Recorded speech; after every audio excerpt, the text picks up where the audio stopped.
changing over the summer. I think some more sports maybe to.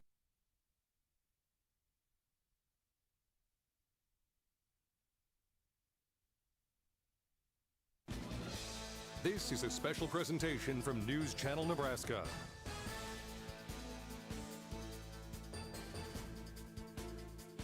NCN's coverage of the Nebraska Shrine Bowl is presented by Pinnacle Bank, the way banking should be, member FDIC, and by Wayne State College, devoted to student success for more than 100 years.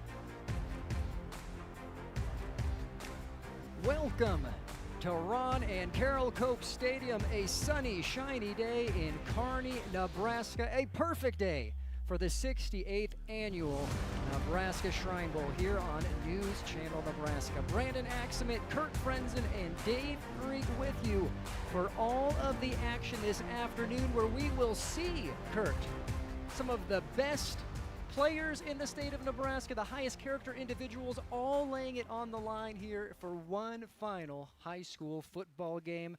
As a coach, as someone who's been involved with this, how are you feeling, and what can we expect to see as the game progresses and the day plays out? Well, I'm really excited to be here. Thanks to News Channel Nebraska for having me back again. This is always an exciting game, and it's always great to get back out on the field and have some high-level competition.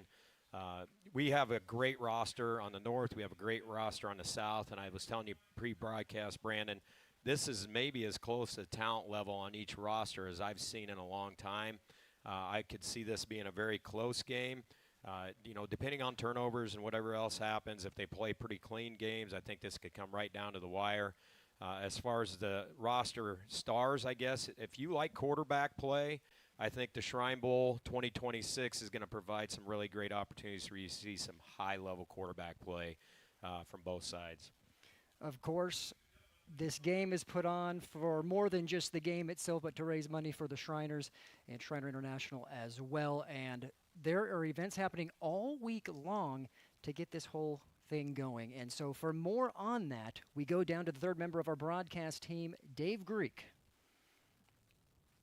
Took the words right out of my mouth. This is all about football today because everybody here loves football. These players love the game. One last chance to put on the pads if they're not competing collegiately.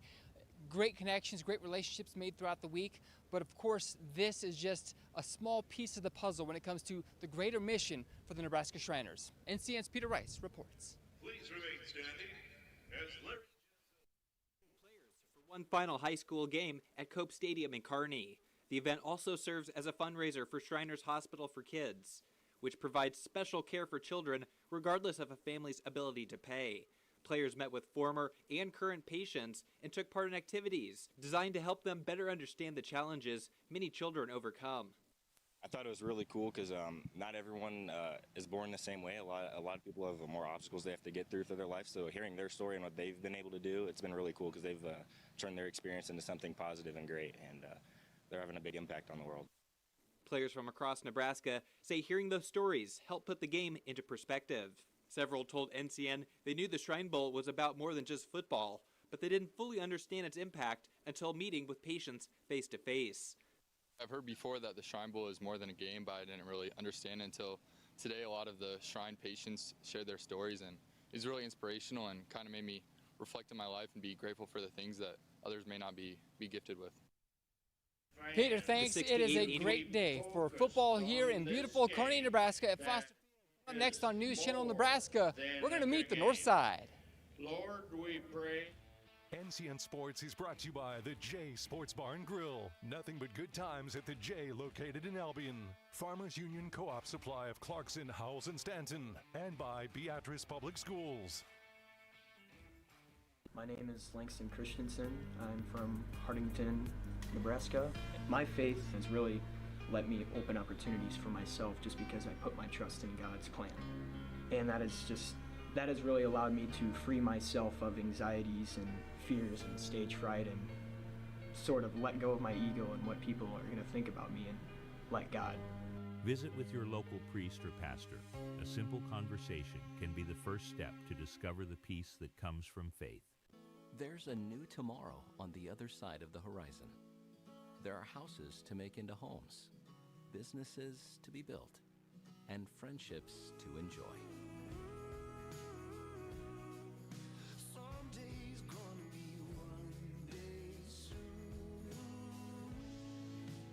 Build your tomorrow with a bank you can rely on.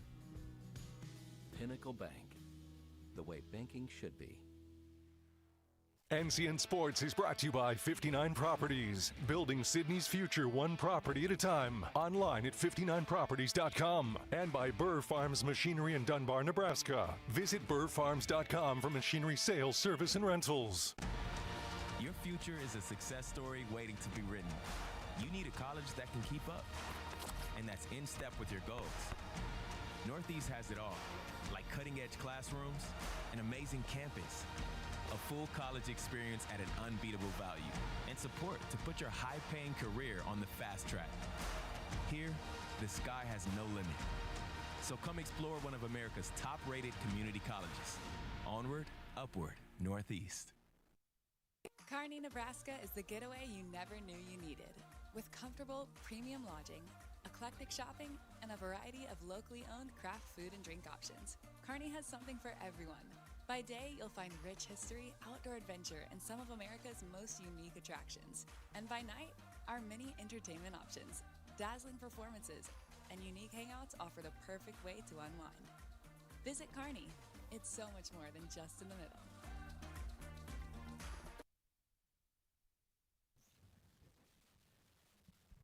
And welcome back. We are about ready to meet the teams coming out onto the field here. 68th Annual Shrine Bowl. And with that, we turn it over to our PA announcer. The 2026 South Shrine Bowl team, coached by Jamie Opfer, head coach of Seward High School.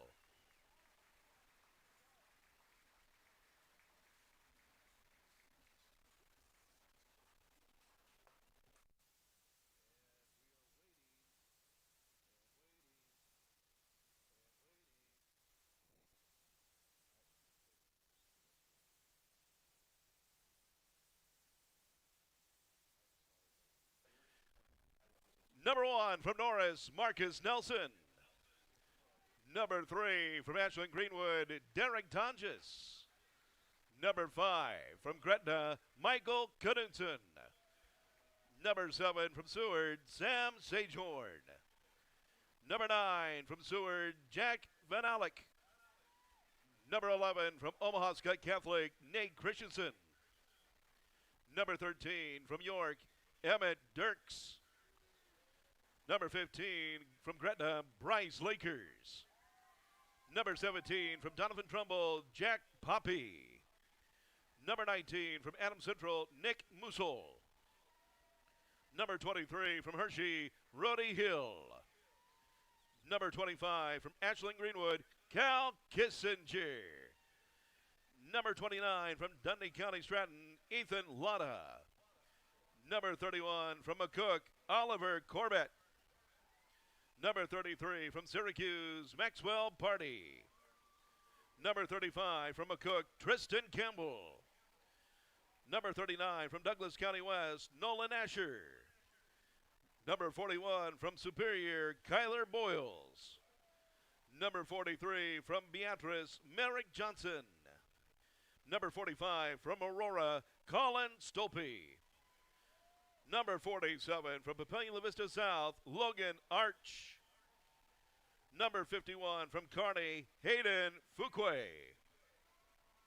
Number 53 from Lincoln Southwest, Tanner Schroeder. Number 55 from Platteview, Jonah Nelson. Number 57 from Lincoln Southwest, Nathan Hill. Number 59 from Gretna East, Liam Norton. Number 61 from Omaha Central, Jerry Jackson Jr. Number 65 from Norris, Preston Ozenbaugh. Number 67 from Lincoln Northwest, Brady Eichhoff. Number 69 from Elkhorn South, Cooper Perrin. From Dashler, number 71, Carson Sieber. Number 73 from Omaha Skutt Catholic, Jack Robinette. Number 75 from Elkhorn South, Alex Groof. Number 77 from Millard West, Jacob Quist. Number 79 from Milford, Garrett Schoen. Number 81 from Aurora, Canon Allen. Number 83 from Ralston, Braden Vandervoort. Number 85 from Kearney Catholic, Atreyu May. Number 87 from Lincoln East, Elijah Goots.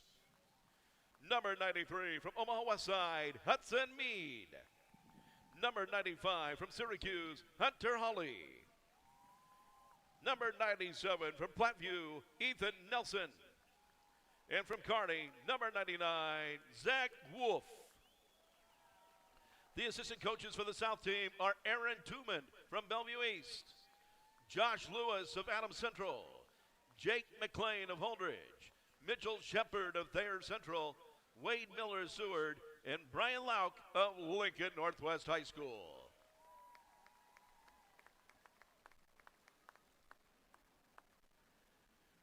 And now, entering the field, the 2026 North Shrine Bowl team, coached by Cam Lenhardt, head coach of Bennington High School. We begin with number 0 from Raymond Central, Tavion Johnson. Number 2 from Pierce, Ryder Tyson. Number 4 from Omaha Westview, Jacob Lasley. Number 6 from Wahoo, Harrison Krieger. Number 8 from Raymond Central, Wyatt Jelinek. Number 10 from Bellevue West, Kari Smith. Number 12 from Central City, Parker Zickman. Number 14 from Central City, Wyatt Dent. Number 16 from Elkhorn North, Ethan Beachy. From O'Neill, number 18, Porter Matthews. From Boone Central, number 20, Brogan Benish. Number 22, Shelby Rising Cities, Coy Verbka. Number 24 from Mitchell, Xavier Galloway. Number 26 from Fort Calhoun, Blake Welchert. Number 28 from Norfolk Catholic, Nathan Timmerman. Number 30 from Sydney, Ben Montheiser. Number 32 from Battle Creek, Jet Herrian. Number 34 from Lions Decatur, Caden Canuck. Number 36 from Hartington Cedar Catholic, Brady Hookstein. Number 38 from Grand Island, Isaiah Wyatt. Number 40 from Norfolk, Cohen Skiff. Number 42 from Elkhorn Valley, Corbin Werner. Number 44 from Omaha North, Marquise McIntyre-Dailey. Number 46 from Papillion-LaVista, Micah Arellano. Number 48 from Norfolk, Isa Wapelhorst. Number 50 from Waverly, Gavin Ruskamp. Number 52 from Millard North, Brady Andersen. Number 54 from Bennington, Charlie Swoboda. Number 56 from Wisner Pilger, Reagan Raby. Number 58 from Ord, Colt Meyer. Number 60 from Scottsbluff, Aiden Hefner. Number 62 from Pierce, Boston Krieger. From Bloomfield, number 64, Owen Kuhar. Number 66 from Clarkson Lee, Levi Gall. Number 68 from Lexington, Trayvon Berry. Number 70 from Papillion-LaVista, Logan Holtmeyer. Number 72 from West Point Beamer, Nate Vandergren. Number 74 from Lincoln Lutheran, Hayden Marr. Number 76 from Columbus Lakeview, Grayson Vogt. Number 80, Grand Island Central Catholics, Connor Haney. Number 88 from Lincoln Lutheran, Grant Kuhlman.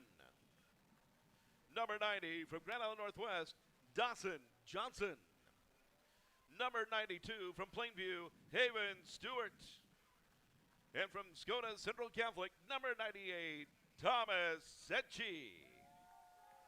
The assistant coaches are Kurt Altig of North Platte, Troy Schluter of Arlington, Tony Cobes of Raymond Central, Jim Clarkson of Clarkson Lee, and Brandon Mimick of Bennington, and Zach Bird of Fort Calhoun.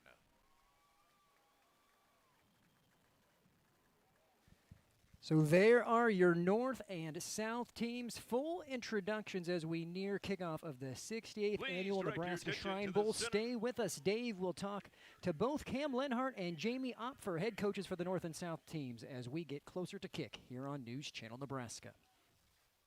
NCN Sports is brought to you by Clarkson Bank, member FDIC, Albion Thriftway, proud to cheer on area athletes this year. Good luck and be sure to shop local today at Albion Thriftway, and by Norder Supply.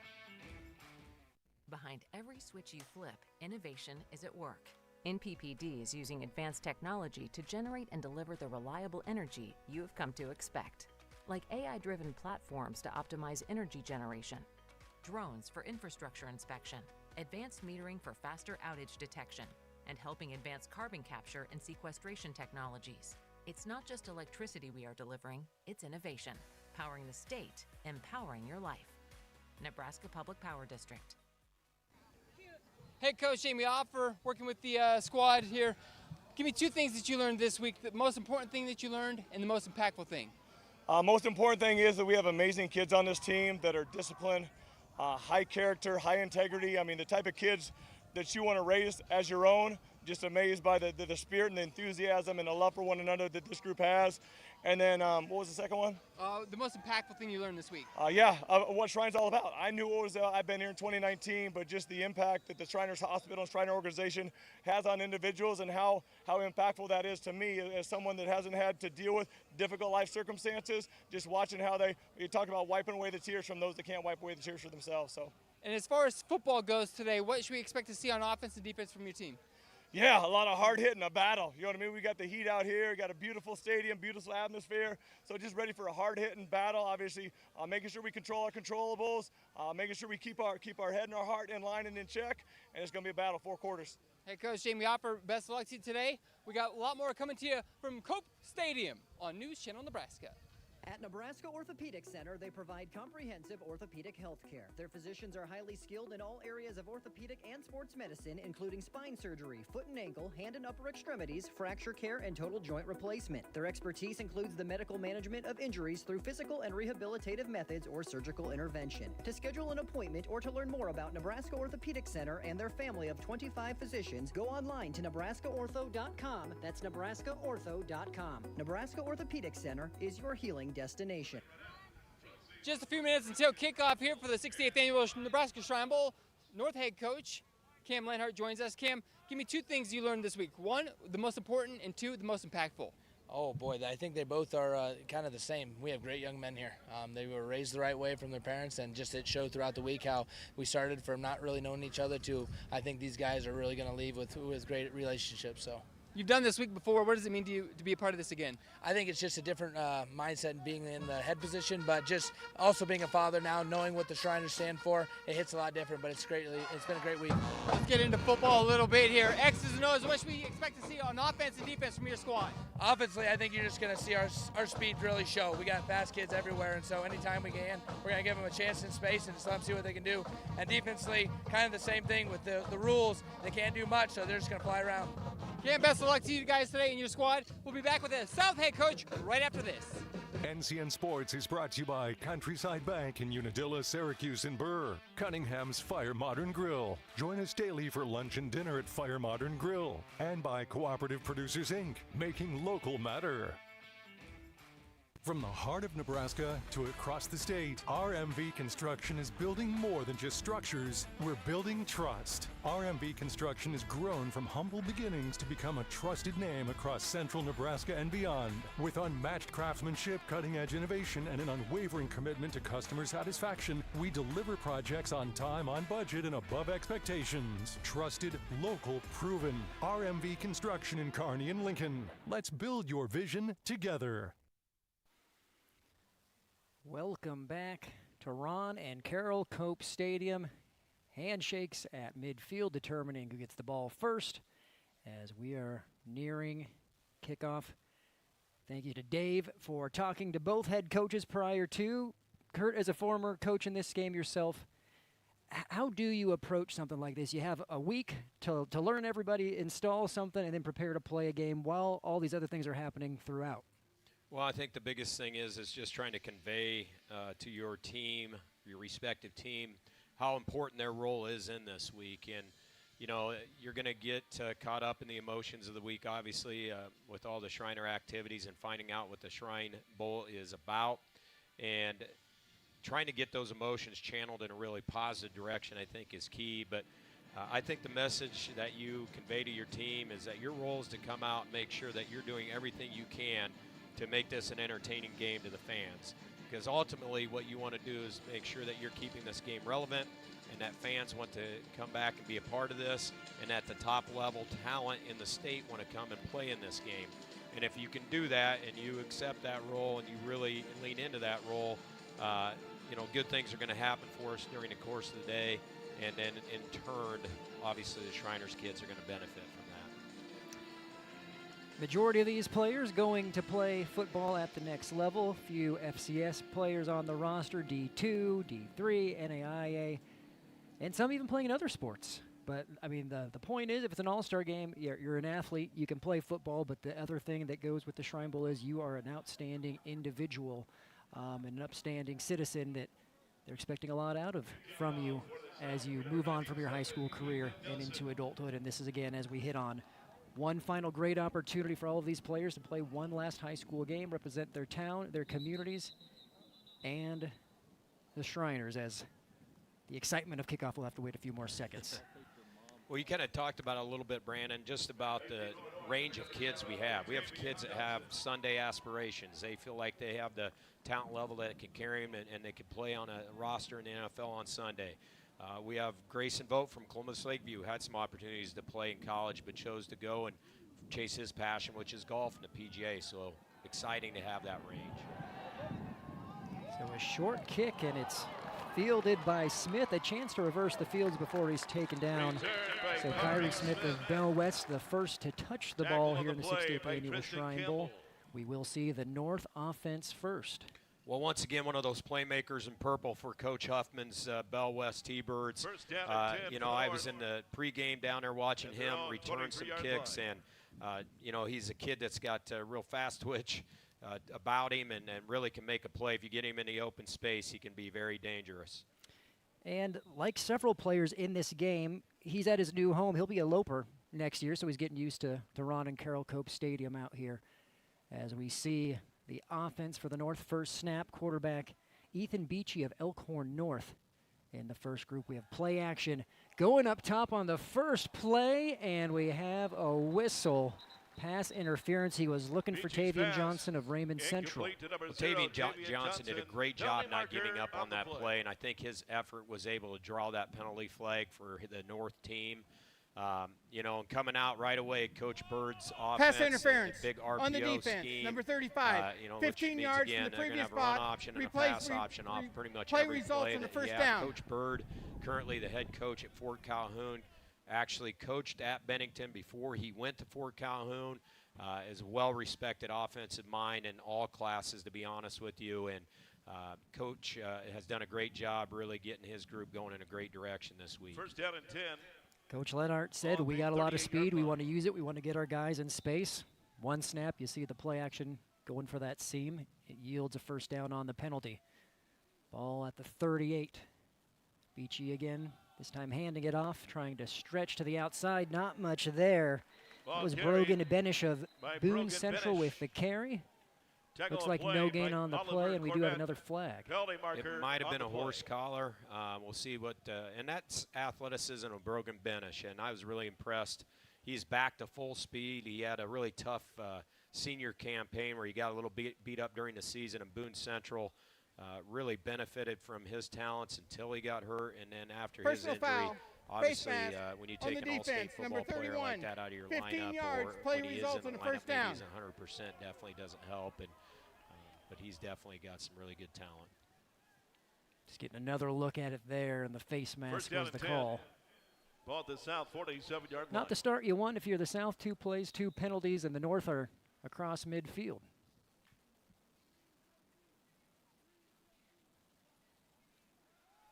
Beachy back to pass, will tuck it.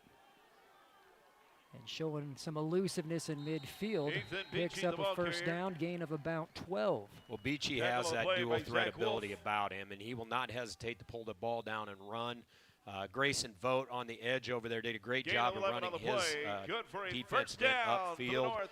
Charlie At the Swoboda, 36-yard Levi line to Gall, the Colt south. Meyer, Reagan Raby. Those are your linemen right now for the North, and they are on the march. It was Zach Wolf of Kearney making the tackle. Another first down for the North. Ball carried And by there's Brogan Benish for a short pickup.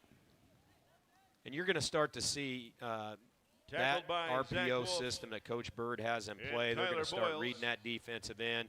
You're going to see Beachy Gain of start 2 to on the come play. out the backside of Brings that up second down offense a and little 8. bit with Ball the at the ball, and he 34-yard will line. have some sort of route combination on the edge over there with his wide receivers. And so when you see these sets like that, keep that in mind, that always is a possibility. Beachy again looking for Johnson, overshoots him, it's picked off. INT, that is Skutt's Nate Christensen. First turnover of the game, and while it didn't start out well on the drive, the defense gets the ball back for the South with the pick. Well, I don't know. Their wires were crossed a little bit, I think, just from the get-go. Tavian Johnson was running a little bit different route, I think, or he wasn't getting into the seam route or his fade route, I should say, very quickly. And then Beachy threw it deep, and then the Skutt player did a great job of just playing the ball and getting the interception.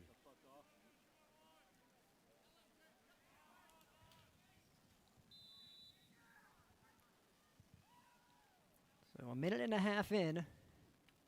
And now we'll see the South, and they go right to the ground, and that's Marcus Nelson of Norris. And just like we started the first drive of the game, we have a penalty. So we have more flags in this game than we did right off the bat than we did the whole game last year, I think. So some penalties coming out early here. But that first handoff that Marcus Nelson, you could see his athleticism. And if you are Illegal the North formation on the defensive coordinator, you are not excited about 5-yard seeing penalty. him all day. Replay, he is first down. Got really great feet, and he runs through a lot of great arm tackles. And Coach Opfer is going to try and run the football. He made that point to me at the scrimmage on Tuesday. Today, pregame, they want to run the football. And then I'm sure they're going to try and set up some shot plays as well. So illegal formation on the defense, and this goes back to some of the rules that you have to abide by in the Shrine Bowl specifically as we go back to Nelson. What are those rules, Coach?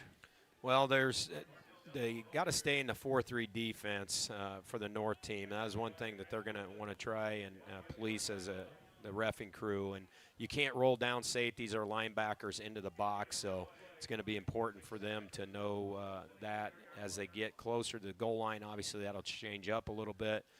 But out in the middle of the field, they're going to have to abide by staying in that base 4-3 front. You're going to see several of these graphics pop up throughout the broadcast. We have community sponsors supporting their local town teams and players, and that was Nick Musil of Adams Central getting recognized as we have another carry for no gain. So a little tough with the snap. They had some snap issues the other day in the scrimmage a little bit. So I'm not shocked to see that. And those are the type of things that you're going to have happen once you get in a scrimmage situation. You're hoping it doesn't carry over to the game. Unfortunately, did there. You know, I think they'll get those things kind of ironed out as the game goes. That offensive line gets some momentum. Look out, though. Schoen, Quist, Fuqua, and Eichhoff and Sieber, the offensive line right now for the South team. 3rd and 2.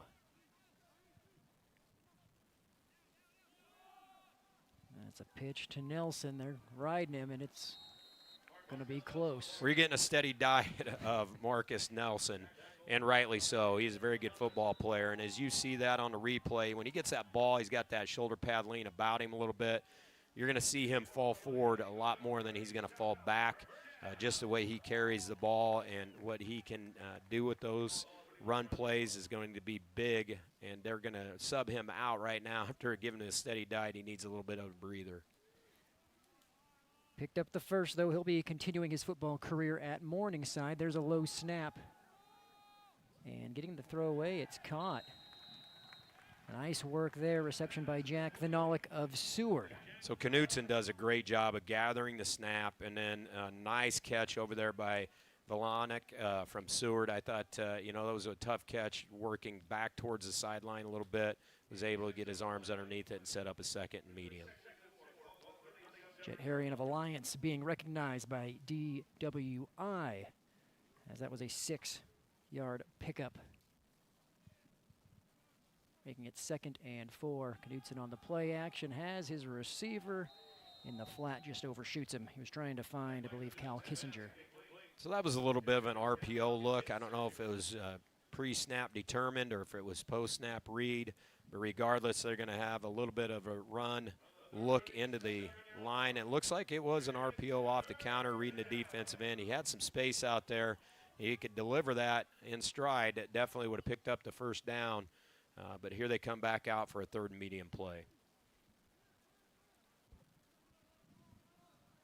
The South quarterback getting the start, Michael Knutson of Gretna. He'll be playing at Northwest Missouri State. Rolls out here, has his receiver, this time connecting with Kissinger, who's ushered out of bounds after a first down.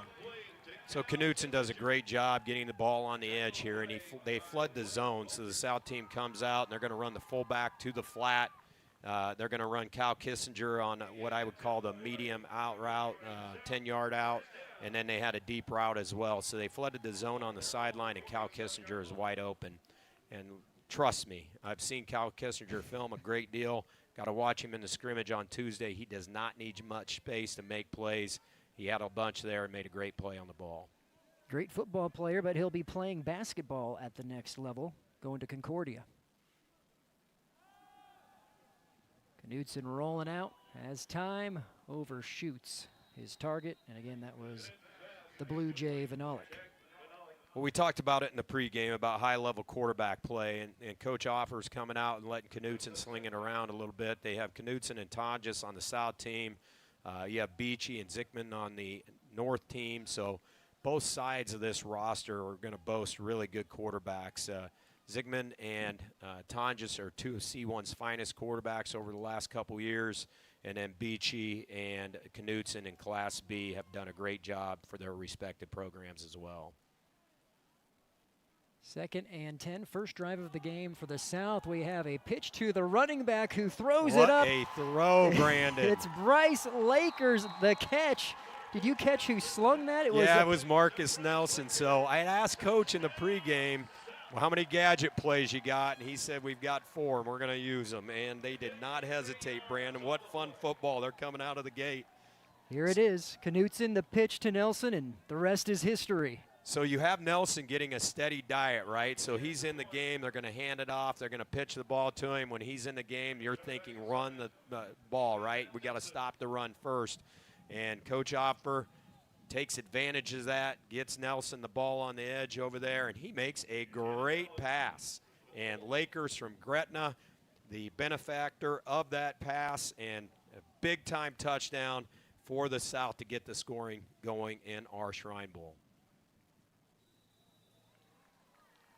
7-zip, the South strikes first. They do it with a trick play here in the 68th annual Nebraska Shrine Bowl. We're about halfway through the first quarter. Don't go anywhere. The North will attempt to respond. You're watching the Shrine Bowl on News Channel Nebraska. Visit Wayne State College and you're likely to hear, I got this. From students pursuing their careers in nursing. I got this. Or in our business and industrial technology programs. I got this. Or in NCAA athletics. You got this. And especially at graduation. I got this. With 130 programs of study, manageable costs, and automatic scholarships for all first-time freshmen, you'll be saying, I'm so doing this. Get started at ExploreWayneStateCollege.com.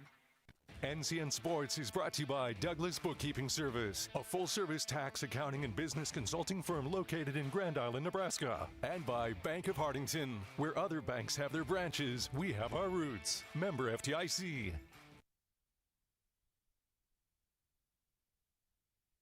Back to Ron and Carol Cope Stadium. The North team started the game with the ball, ended in a turnover. The South responds with a 50-ish yard trick play pitch to the running back Marcus Nelson, who throws it up to the Gretna player Bryce Lakers, who is streaking down the field. It's 7-zip south. And again, North having issues on fielding the kickoff. Not much there for Smith as they will give it a second go. Well, Ethan Nelson from Platteview fouled off. He had the extra point after the touchdown and came up, and they're going for more of a short kick look for the South team on special teams. I don't think they want to kick it deep and give more time for that dangerous return game of the North to get going. And so he's kicking it short, and they're having a little bit of trouble, and that's allowing for the coverage to get down there a little bit faster. So nice job on the special teams thus far for the South team. Got to look at a couple of Lincoln Lutheran players and a Wahoo player being recognized by Steve Carper and the crew at O Street Carpet. Here we go, 7:07. Second drive of the game for the North, rolling out and has Johnson on the corner route, and he comes down with it for a big gain. So great job by Beachy on the RPO. He gets the ball to the edge. He's got a little traffic in his face when he goes to throw the ball, so this throw he makes look pretty easy, but quite honestly, that is not an easy throw. First, it's on the run, and second of all, he's got a South defender in his face, so great job getting the ball to Tavian Johnson. And Johnson, if I'm not mistaken, broke about every receiving record at Raymond Central over his high school career, as we have an incompletion there. So not a bad idea to keep giving him a steady dose. Yeah, and Beachy that time got the ball out quick, and I think they changed up coverage a little bit on him and had the corner sitting on that little flat route, whatever you want to call it, stop route on the edge over there by the wide receiver.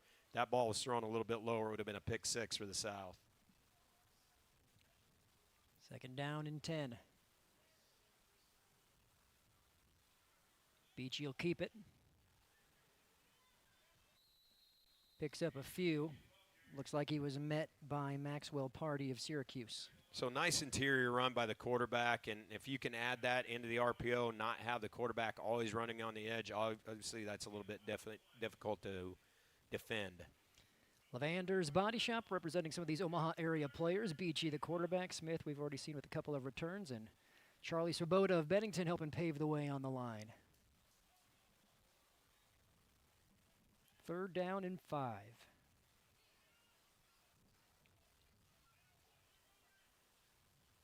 Benish shows some patience there and squirts through for a first down. Excellent running by the Cardinal. Very patient run by Brogan Benish. I was very impressed with him on Tuesday. Little counter game here, and so they are going to pull the backside, and Grayson Vogt coming around at tackle, and he did a nice job sealing that. Brogan Benish finding him. So trust me, Grayson ran quite a bit of counter over this past year, so that's probably one of his favorite plays. They do a great job. Brogan Benish getting it up there for positive yards. Benish will be playing for Sioux Falls at the next level. Benish was streaking up the middle, had him just overshot by Beachy. So dangerous defense there. They didn't quite pick up Brogan Benish coming down the seam. He did a good job sneaking by everybody initially, and then just a little bit long on the throw. Otherwise, that was going to be 6 points for the North. 7-0 the score on the Highline scoreboard. Highline is your community-based internet provider. 7-0. South scoring on their opening drive of the game. North, this is their second, trying to answer here. Just over 5 minutes to go in the opening quarter. Benish stretching the field, not much there. Good pursuit by the South defense. All right, so the South defense is going to change personnel a little bit. It's going to be third and long, so I think they're going to try and get a little more speed on the field. Coach Lauk from Lincoln Northeast calling the defense today for the South team. And immediately when he saw that it was going to be third and long, they had a personnel change and brought in about 3 or 4 fresh players to try and get a little bit more speed on the field. It was Tristan Campbell of McCook making the tackle on that last play. I could see this being 4-down territory for the North, depending on what they get here for yardage.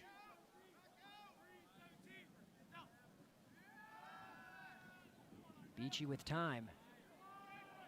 He's going to try to do it with his legs, and he is smashed by a couple of South players. We had South players. Hunter Hawley was one of them. Definitely coming in pursuit.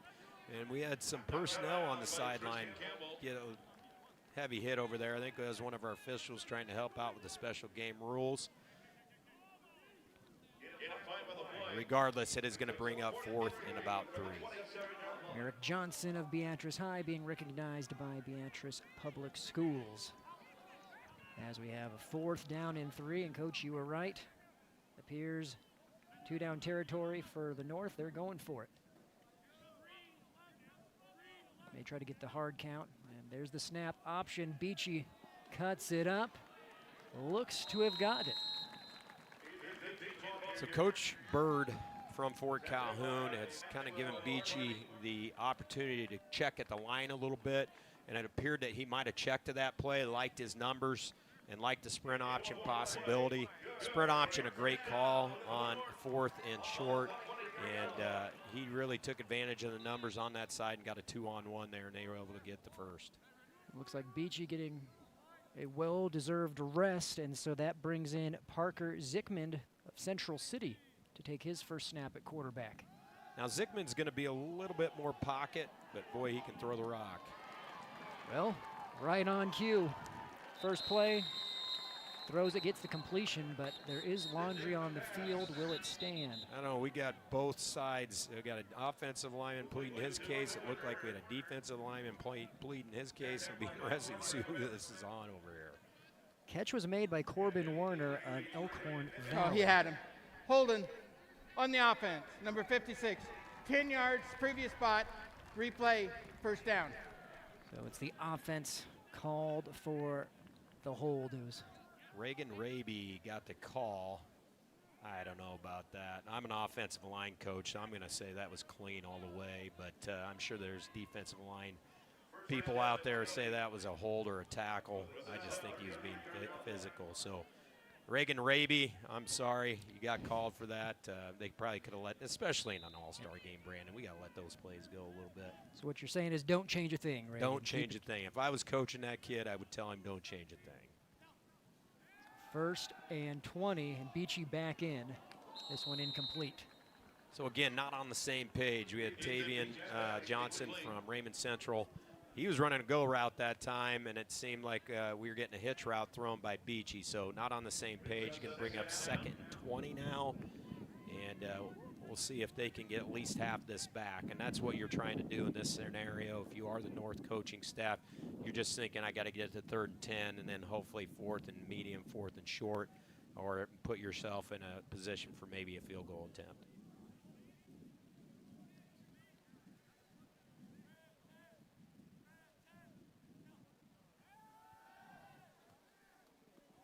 Beachy needs to look out, brought down from behind.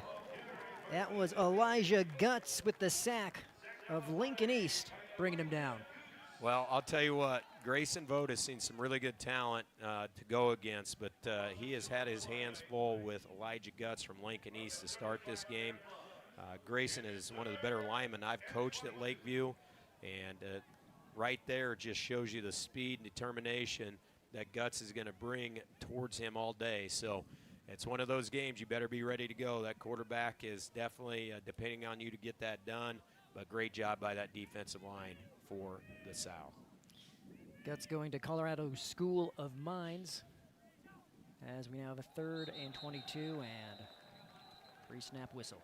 Well, North was on the move a little bit, and that holding call put him behind the sticks big time, and then now we get another penalty to follow that up a little bit. So things just not going their way. And again, prior to the snap, done with this Bolt possession start. yet. It's going to be one On of the those offense, things where number 24, they're going to see how 5-yard aggressive penalty. they want to be here, because you know the Remains South's going 3rd to pin down. their ears back and go and try to get the Beachy here. Glad you're with us here on News Channel Nebraska 68th Annual Nebraska Shrine Bowl. It's presented by Wayne State College, where they're devoted to student success for more than 100 years. Also, Pinnacle Bank providing coverage of NCN's Shrine Bowl. Pinnacle Bank, the way banking should be, as this 3rd and very long incomplete. And Beachy taken to the ground there. Well, that's one of the things they're going to have to do. They're going to continue to, stay on track and stay on schedule. I don't care what kind of offense you call or what kind of players you have. When you have third down and 25, 30 yards to go, there is not a good play call for that situation. So they just, to avoid the sack there and set up a punt, actually is a decent play for them. And they'll try to get back out there and get the defense to flip the field on them here and get some field position back.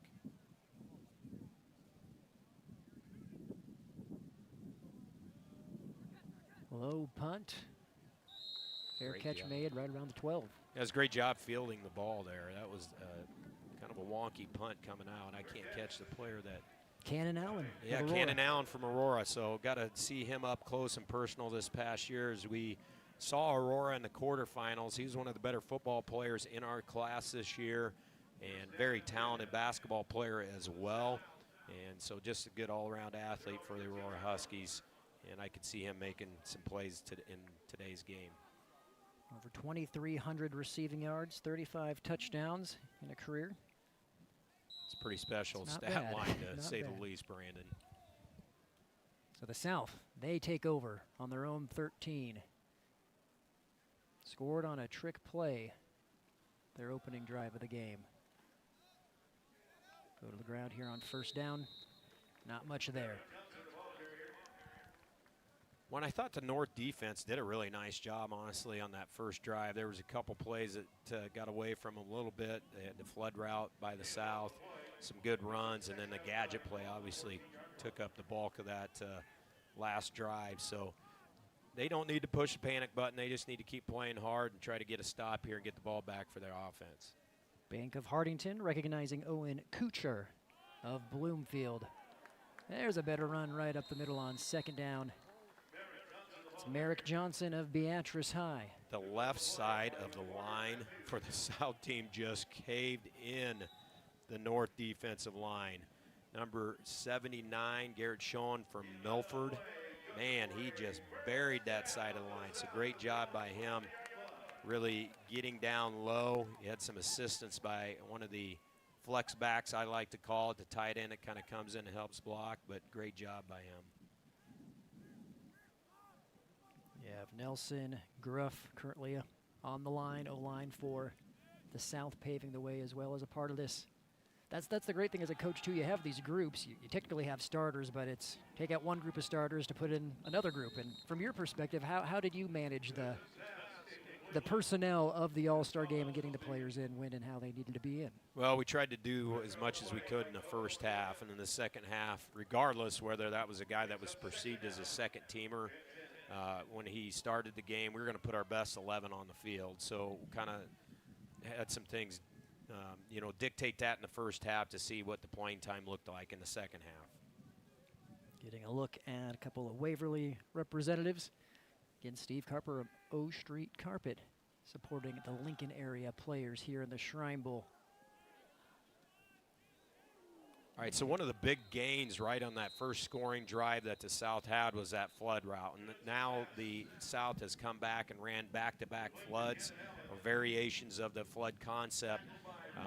Last time on our sideline, and on the far sideline, and the time before that on the home sideline here. And both times defended very well by the North defense. So wide open on the first series. Number 81 the next two times of the they ran offense it, voluntarily it went out of bounds, was the first to touch it when he came back. That's illegal participation, half the distance to the goal line. Replay, second down. So Canon Allen made the catch, but as you heard there from the referee, went out of bounds, came back in. Penalty against the South.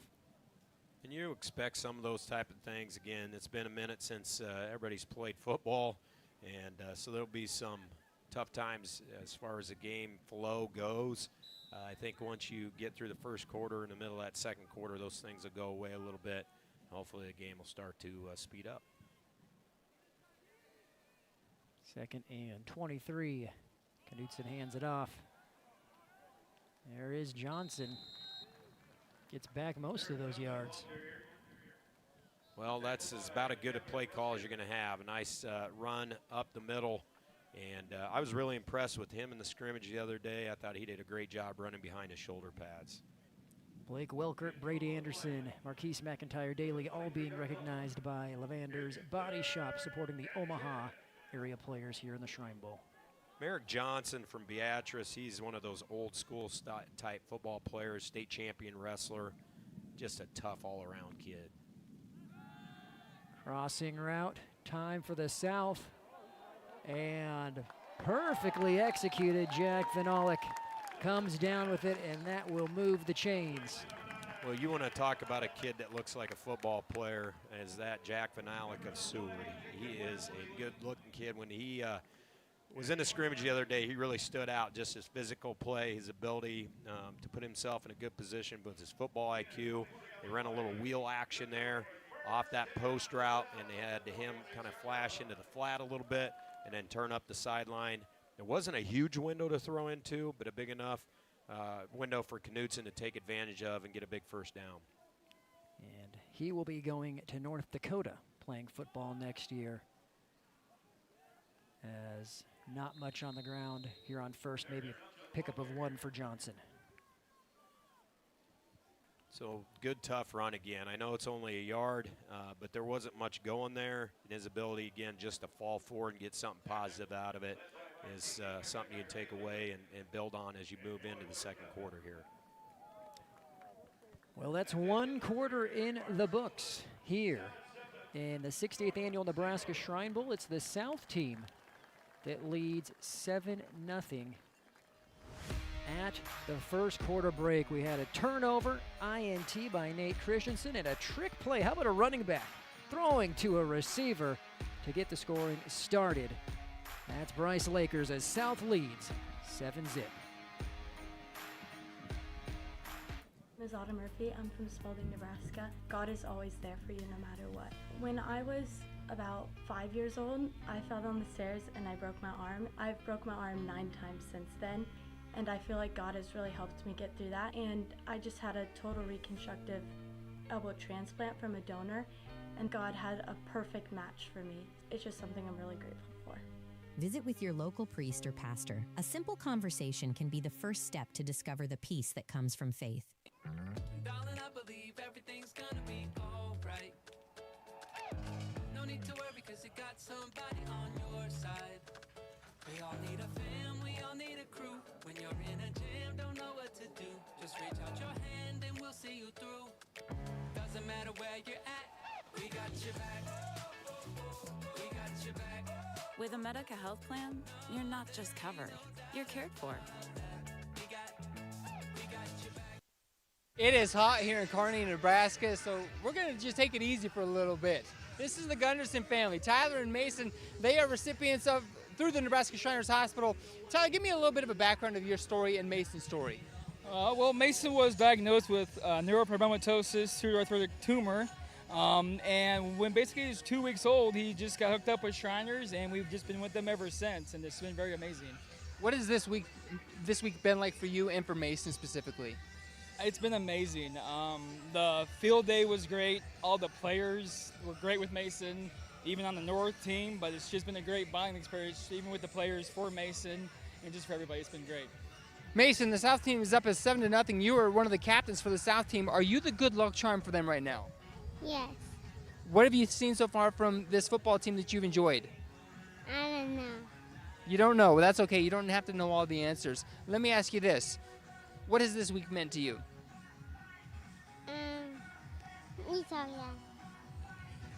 Well, hey, are you having fun? Yes. That's the important part, right? As far as the Shriners, what would you say to the larger community, to the importance of the Shriners Hospital? You know, the Shriners, they do just outside of, bringing support and everything, they just know for the families that they're there for the support, and they just support every family each and every down the way. They pay for your hotel, they pay for gas. It's just an amazing thing that they do. And it helps you guys out. Exactly, 100%. It helps us a lot because, gas, hotel costs, it's kind of expensive. So. Mason, who's going to win today? The South. The South. You heard it here first. Brandon, don't change things now. Thank you, Dave. Thank you, Mason. go with the team that's winning. Go with the team you're supporting. I think if you got a kid like Mason as your captain, you're in a pretty good spot, and you have all the inspiration you need. Outstanding story, as these Shriner kids always are. Always great to be out and get a little bit of that information about those kids. Back to game action. First play of the second quarter, and that was Canon Allen of Aurora with the pickup on first down. He is a threat on the edge. I tell you, every time he touches the ball, I don't care if it's receiving something, you know, in the short game or the passing game, or getting some sort of jet reverse or jet. He is a dangerous football player, and to bottle him up is a task in itself.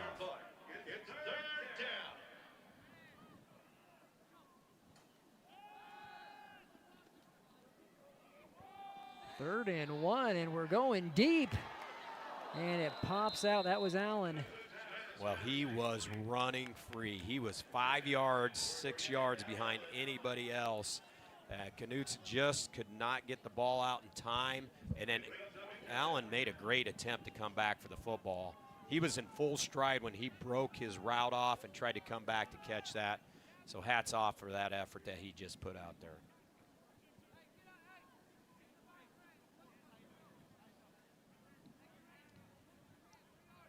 And looks like South will be going here for it on 4th and 1. It's the old school quarterback I sneak. don't know if he got it, Brandon.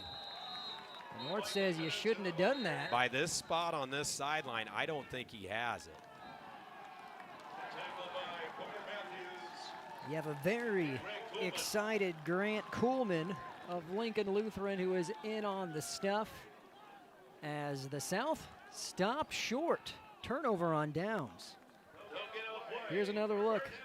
So great job just getting shoulder pad level down, and then the edge defenders came in from the side and were able to pull him back, get his momentum stopped before he could get it going. That is a huge stop and a huge play in this game. The North offense is back out on the field. We're going to have a bunch of new numbers out there, Brandon, as they're bringing out group 2 of their offense.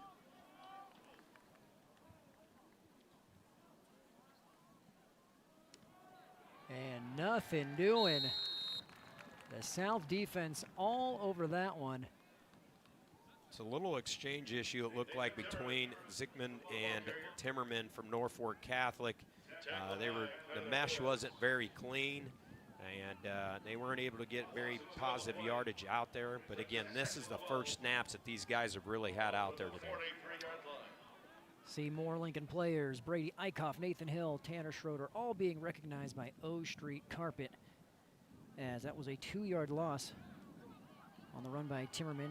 Little screen and good extra effort by Connor Haney of Grand Island Central Catholic.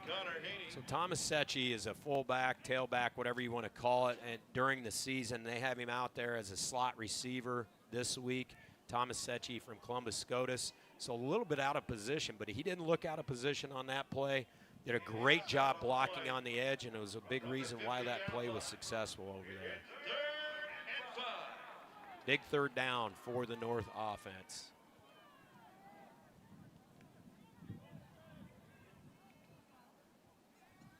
Zickman to the air, busted coverage, and you just missed the execution. So they had a hitch and go, and Zickman did a nice job turning his shoulders and trying to get that defender to bite, and he did. And they had the space that they wanted down that sideline, and that would have been 6 points there if they could have connected. So instead, the North forced a punt. That was Connor Haney. That was the intended receiver from GICC. I was really impressed with his play in the scrimmage on Tuesday. When I went out there, he made a couple plays that were spectacular. If he gets any room at all, he's a real danger for the opposing team. Nice punt. Great punt, and it takes an even better bounce, and will be down at the 3. I didn't know what he was trying to do there. If he very caught it, what we've got going on here, but I don't know if you're the receiving team, if you want to even be close to that ball. But I guess in the spirit of the All-Star game and to make sure that you kept things interesting, Corbett from McCook got his hands on the ball and got it down for the South.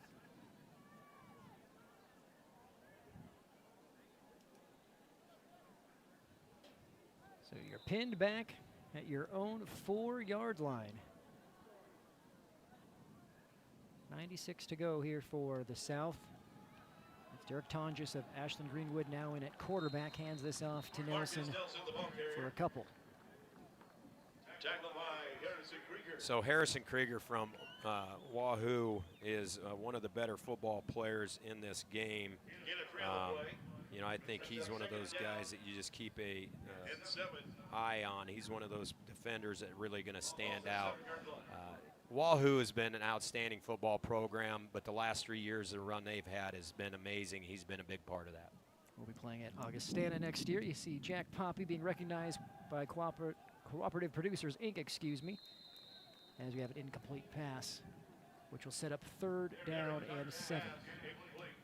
So 3rd down and 7 here. You want to try and get this drive extended if you are the South offense. The North obviously trying to keep this field position, get their offense, the ball back on this side of the 50.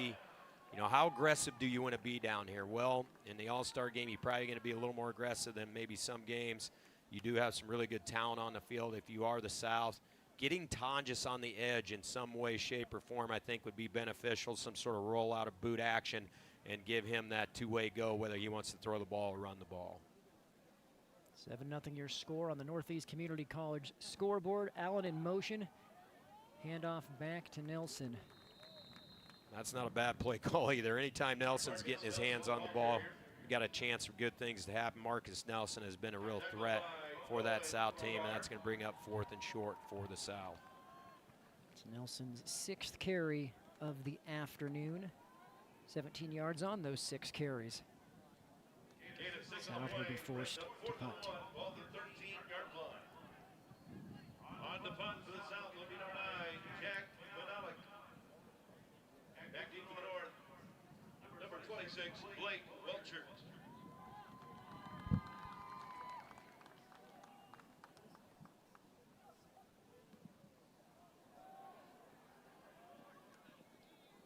So there's the punt, fair catch made near the 50-yard line where the North will take over. That is not an easy punt to field. Jack Benalik, I should say, from Seward is just really making it tough on that North receiving crew. It's almost got that Australian kick type of feel to it, where the ball is turning over a goofy way. And so great job by the North return specialist to get that ball down and inside the 50. They got great field position. We'll see if Parker Zigman and the boys can get the offense moving. There's Brogan Benish, currently getting a breather, being represented by Thrifty Way and the J Sports Bar and Grill, proud to support their hometown Cardinal, as Zickman was looking for a teammate, high school teammate, Wyatt Dent, also of Central City. Well, when you have that quarterback, wide receiver, you know, chemistry that they can bring into the game, and they've been playing a lot of football together over the last 4 years, so it's nice to have that. They're just off a little bit on that play, but I can see those two hooking up and having some really great success as this game moves forward. Zickman going to Morningside, Dent, Iowa Western. 2nd down and 10. First carry of the game is Thomas Secchi, I believe.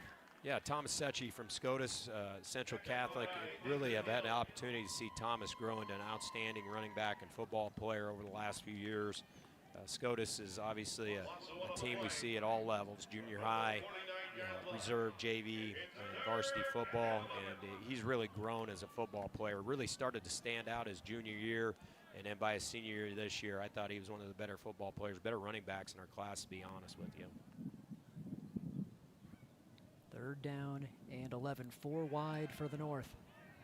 Zickman throwing it up for one-on-one coverage, and excellent defensive play. That was a great pass, coach, and even better defensive back play to break it up. It was, and there was a lot of contact. They let him play out there on the edge, and I thought he was going to come out with an amazing catch. So just enough protection back there, and as you can see, he is draped over him pretty good, and the arm got through the arms had a pretty decent clip there as he was trying to make the attempt to catch the ball. Just couldn't quite get the ball hauled in. And great effort, and I think they'll have those opportunities again as the day goes on. That was Nate Christensen on the coverage. He was the one who got the interception on the North's opening drive of the game. North forced to punt it again away and almost stuck that one. This time it does go into the end zone for a touchback. Almost like a golfer on a chip shot, right? Trying to get that ball to stick on the green right where you want it, and he did the last time out, and almost had the opportunity to do it there as well.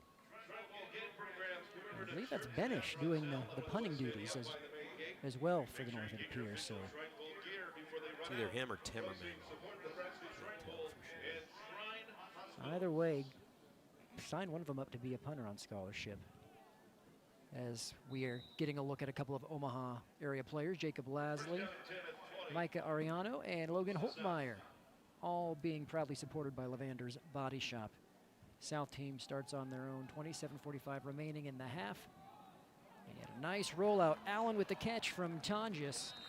So again, another version of the flood concept over there. They get Tonjes roll out on the edge. And the film I did see on AG this year, he did a great job on the move, whether it was some boot action or some rollout action. He seems comfortable in that. And then anytime you can get Canon Allen with a little bit of space over there, that's great for your team. 7-0 your score on the Northeast Community College Highline Fiber scoreboard. That lone score came on the first drive of the game for the South. It's a trick play, pitch to the running back Nelson, and then Nelson throws it up top for a 50-plus yard touchdown. Nice stiff arm there and a couple of yards gained by Johnson. Just some hard old school running. Yeah, Merrick Johnson, I really appreciate his ability to run the ball downhill. I didn't know what he looked like on those edge runs like that, but obviously on that run alone, he's one-on-one with a really good defender out there and throws a nasty stiff arm. And like we talked about early, just one of those old school football players, state champion wrestler. So you know he's a tough kid, and he's out here playing really good hard-nosed football today. Trips to the near side. Little jailbreak screen to Johnson. He has room to run. Cuts it up and is brought down near midfield. That's a first down and then some. Coach Opfer's dialing up the screen.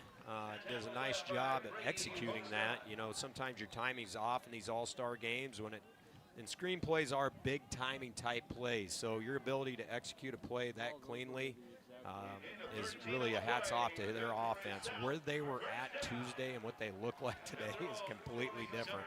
I walked away, the North was a little bit ahead of the game on Tuesday, and now this South team is caught up. Lavander is recognizing Nolan Asher, Alex Groof, and Perrion as well. All of the Omaha area here in the Shrine Bowl, and good effort there by Nelson. Stays up, somersaults forward for another yard or two. Yeah, good job by the defense. Dawson Johnson from GI Northwest did a really good job of corralling him up early and just dropping him over. Not quite a yard gain, so great job by their defense there. They're starting to settle in, and they need a big play here on second down to force a 3rd and long. Halfway through this second quarter. 2nd and 9 here for the South. Here's another one for Nelson. It's maybe 2. I thought their defensive line for the North did a great job on that play. Really stuffed things up in the middle. The 2 defensive tackles down there I thought did great. Boston Kruger from Pierce, which I've seen a lot over the last couple years. We played Pierce. He's an outstanding football player. You put the Pierce helmet on, you better be a hard-nosed football player. He definitely is that. Couple more area players from Lincoln, Coleman Marr and Harrison Kruger. Another Kruger in this game after you were talking about the one from Pierce. And I believe Logan Holtmeyer from Papillion-LaVista was the other tackle, and they're just making a really good football play for the North. 3rd down. Tonjes chucking it up. And he's going to bail him out with a pass interference call. Trying to find Vinalik. This should be a first down for the South. So the North did everything they needed to do defensively. Had the play bottled up. Tonjes does a great job, however, extending the play, throwing up a 50-50 ball. The receiver coming back and trying to make a play on the ball. The corner is in almost a no-win situation because he's trying to play deep coverage there. The Pass receiver interference comes back for the towards the defense, ball. number He gets 4. caught with that. 15-yard penalty And, from the previous it's spot pass interference. results in Yes, a first by down. rule, it's a pass interference, but if you're the North coaching staff, you couldn't disagree more. If you're on the South coaching staff, you're saying this is a tremendous call. So definitely had some grabbing going on both ways a little bit. So that puts the South on the North 35, and actually the keeper by Tonjes. A great run fake. I'm really impressed with the North defense. Their hustle into the football hasn't gone their way right now. They had the gadget play that they gave up on a few flood route concepts that they give up. But other than that, they played really solid defense. And if you watch their team right now, they are getting to the football, and they are playing hard-nosed football. And we have 3 subs coming in at the linebacker position and going to try and get some fresh legs out there. And those are 3 outstanding linebackers they just brought in, let me tell you.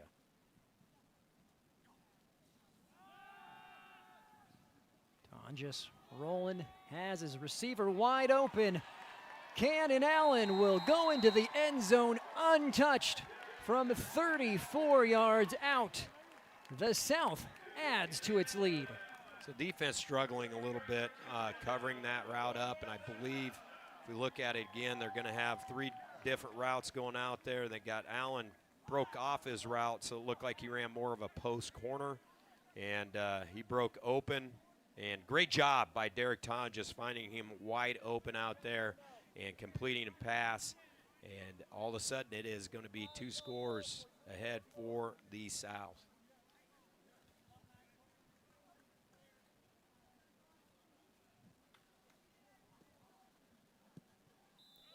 And just got that inside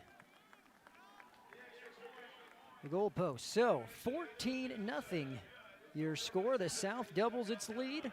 Just over 4 minutes remaining here in the second. You're watching the 68th Annual Nebraska Shrine Bowl on News Channel Nebraska. NCN Sports is brought to you by Dustin White Irrigation. Your operation can't shut down, that's why we never do. Trusted Community Development, the economic heart of Western Nebraska. And by Ord Sports Chiropractic and Wellness, putting you back in the field. Anything for the floor, O Street Carpet has it and more. From little feet to little paws, to updates and overhauls. From soft and cozy to durable and resilient. From something that blends in or something that's different. From DIY to custom install, O Street Carpet can help you with it all. Whatever your needs are for the floor, O Street Carpet has it and more. Welcome back to the Nebraska Shrine Bowl. 4:06 remaining here in the second quarter. It's brought to you by Visit Kearney. Next time you're in Kearney, check out the new Visit Kearney Welcome Center, located on Eunice campus, open 7 days a week until 5 p.m. Well, they're recognizing some alumni down there, Brandon. I think I would not do this job justice if I did not mention, the Shrine had a big loss this last year. Ronell Nemechek from Lincoln was a big part of the Shriner mission for 18 years, and she lost her battle with cancer this past year. And just want to say our thoughts and prayers go out to Ronell's family. Big loss for the Shriners, big loss to our whole community that was a part of this Shrine game. And she was a really special lady, and if any of the coaches ever needed anything, it was Ronell who we went to, and it was Ronell who was going to make sure that things got done for us. So I know talking to all the Shriners, it was something that definitely hit the community really hard. And so, again, thoughts and prayers go out to her family. Very special lady that was involved with the Shriner mission for a lot of years. Couldn't have said it better. And again, it just speaks to why people are involved with this and why they decide to dedicate big chunks of their life to something like this. And Ronell was a shining example of just that, nearly 2 decades as we now start this north drive with 4:01 remaining in the half. This will be a keeper for Beachy. Great job by the South defense just stringing that play out. They just kept fitting, and running Beachy to the sideline. He tried to see if there was a seam that opened up. Brogan Benish trying to set the edge as well, and Beachy just ran out of real estate. So great job by the South defense. Levi Gall of Clarkson Lee being recognized by Clarkson Bank and Farmers Union. Proud to support their hometown Shrine Bowl player.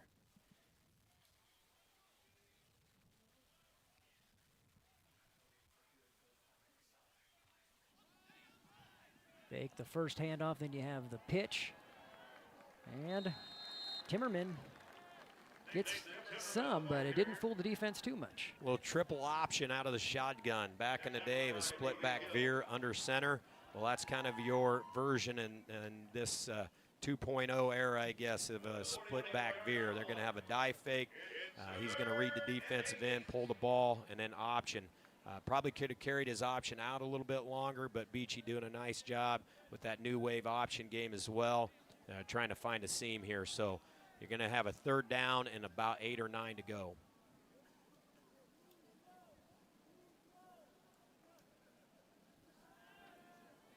And Beachy trying to do it with his legs pushed out near the 45.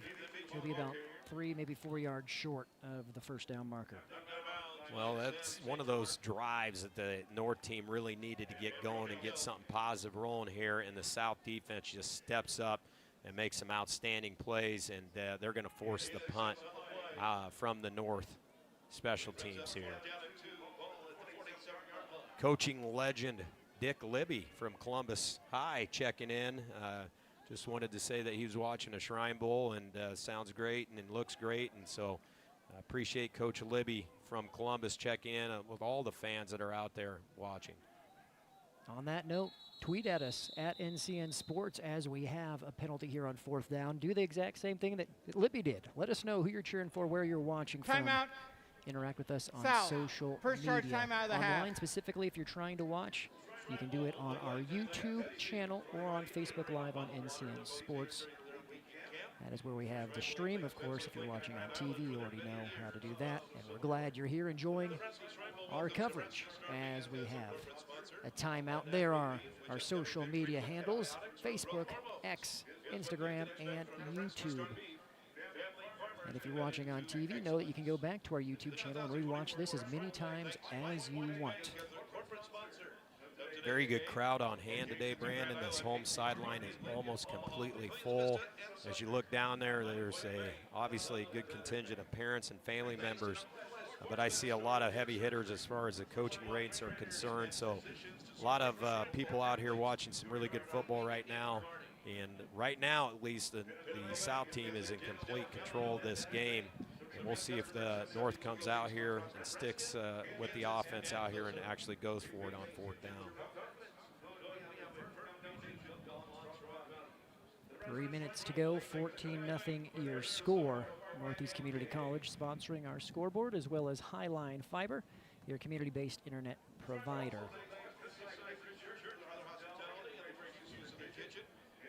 Coach Mimick is the special teams coach for the North Shrine Bowl team. We'll see what kind of things they could kick up if they do bring the punt team out here. Some of the coaches, again, Kurt Alteg from North Platte, Broken Bow to North Platte, has been kind of his spots.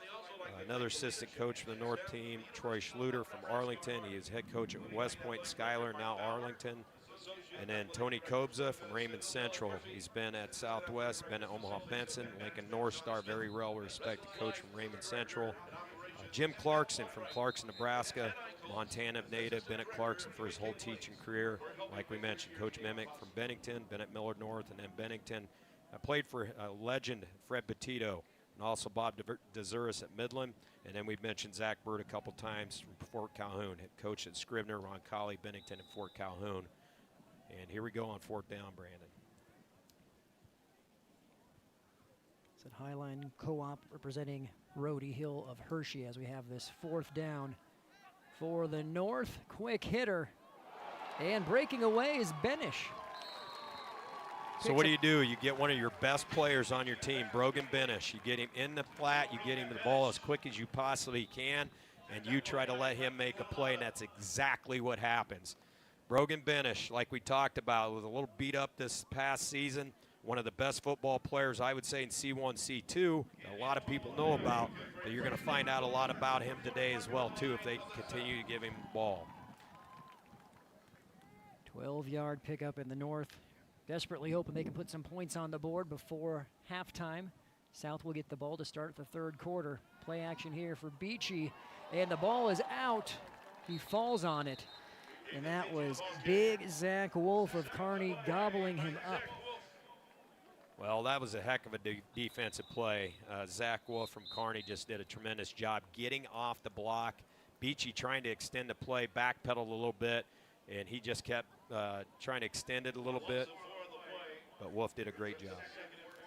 Connor Haney of GICC being represented by Douglas Bookkeeping Services, Inc. As this brings up second down and 2 minutes remaining. Big possession, obviously, for the North. They need to get down there and get a score here to get this game, that lead cut in half, get this game a little bit closer. And Beachy unable to connect there with Corbin Werner. So Werner was a little bit open, not really clean. The open receiver was actually behind him about 5 yards into the outside, Tavian Johnson. He had some space out there, and I wonder if Beachy wasn't actually trying to get the ball to him. But again, just some traffic in his face a little bit from that really stout defense of the South.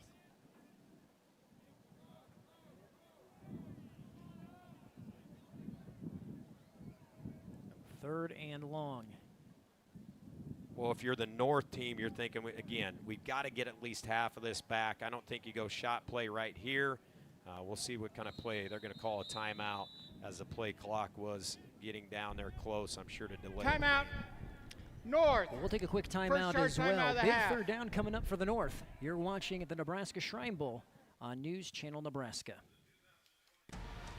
Your future is a success story waiting to be written. You need a college that can keep up, and that's in step with your goals. Northeast has it all, like cutting-edge classrooms, an amazing campus, a full college experience at an unbeatable value, and support to put your high-paying career on the fast track. Here, the sky has no limit. So come explore one of America's top-rated community colleges. Onward, upward, Northeast. Welcome back. Brandon Axman, Kurt Frenzen, Dave Greek with you here on News Channel Nebraska for the 68th Annual Nebraska Shrine Bowl. Some more Omaha area players being proudly recognized by Lavander's Body Shop. Bryce Lakers, who has one of the 2 touchdowns in the game, Michael Knutson and Liam Norton. Gretna and Gretna East, respectively. Here is the third down and 14 facing the North. Benish in motion. And they give it to him. He has blockers out in front, but the South defense stifles it, just a 1-yard gain. And I know that South offense has moved the ball, but by my view right now, the story of this game is that South defense. They have been very good from start to finish right now. We are closing in on the end of the first half, and they have given up hardly anything for that North offense. And there were some really good playmakers over on that North side. But hats off to Coach Lauk. He has done a nice job of really getting these kids prepped and ready to go. And just really like to see teams play hard-nosed, fast defense. And that's definitely what's going on right now with that South defense. And so the North will take a timeout here. Timeout, North. Second charge timeout of the half. Lincoln area players being recognized. A couple of Waverly, Nathan Axman, Gavin Ruskamp, and Elijah Gutz, all being recognized by O Street Carpet. Lincoln we don't need to do anymore. We just needed to do 3 total. So I know I've seen that one twice here.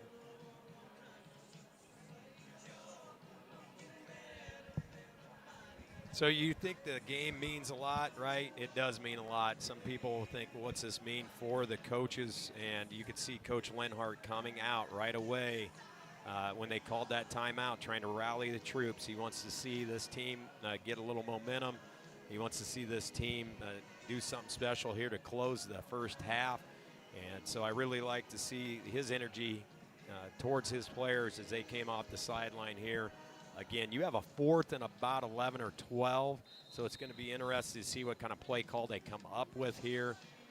But you definitely need to try and keep this drive alive and keep some things going positive for that North team. You definitely don't want to give the ball back because of the playmakers the South has here with about a minute left. Who's to say they don't go down and get something of their own here?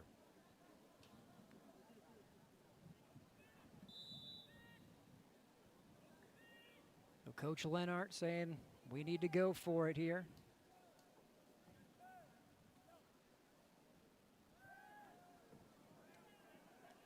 Beachy in trouble, and that entirely backfires, but we have a laundry on the field, rather, and could it be the way the tackle was made? We're going to see what kind of call they came up with here.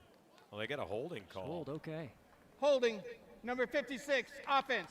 That penalty is declined. Results of the play is a first down. I'll tell you, that South defense has really been playing lights out, and they have not stopped. They just keep going.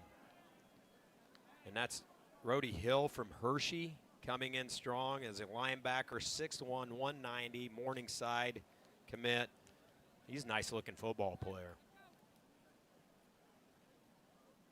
Boy, you can't feel good about what's going on here if you are the North team right now.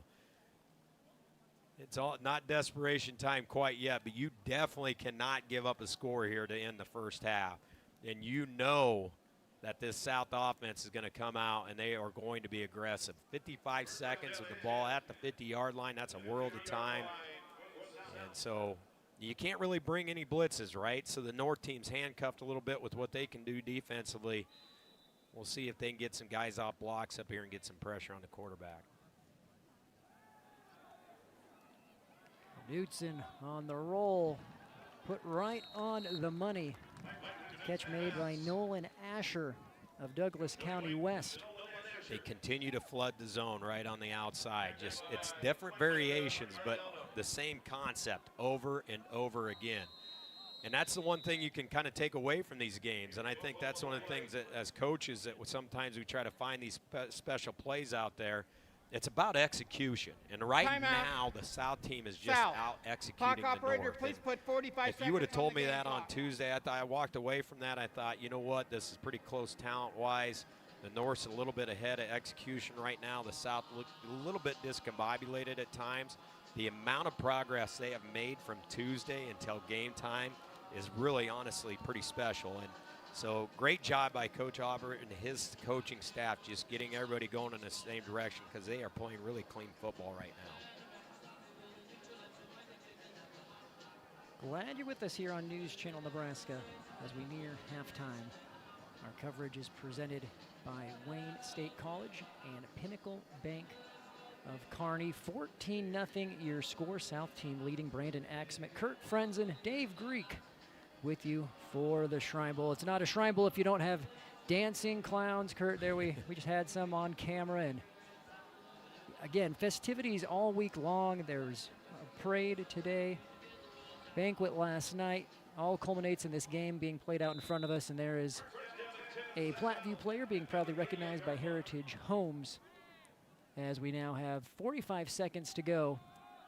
And Nelson gets the toss. South trying to put more points on the board, and again, they get the ball to start the second half. Well, it's a great job by the defense. That time for the North, they just extended the play, and good job getting off blocks out there and getting the Kyrie Smith from Bell West at corner coming up with great run support there.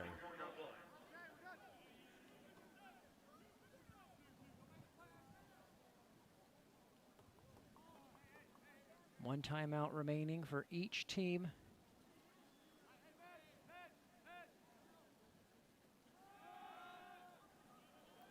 as Knutson rolling and off the hands of Nick Musil. Well, pretty fortunate. They again had a wide open receiver there, and it was a good pass by Knutson, just wasn't able to haul it in. So the North gets a much needed break on that play, and that's going to bring up third down. Not much time left, and they need to get a stop here.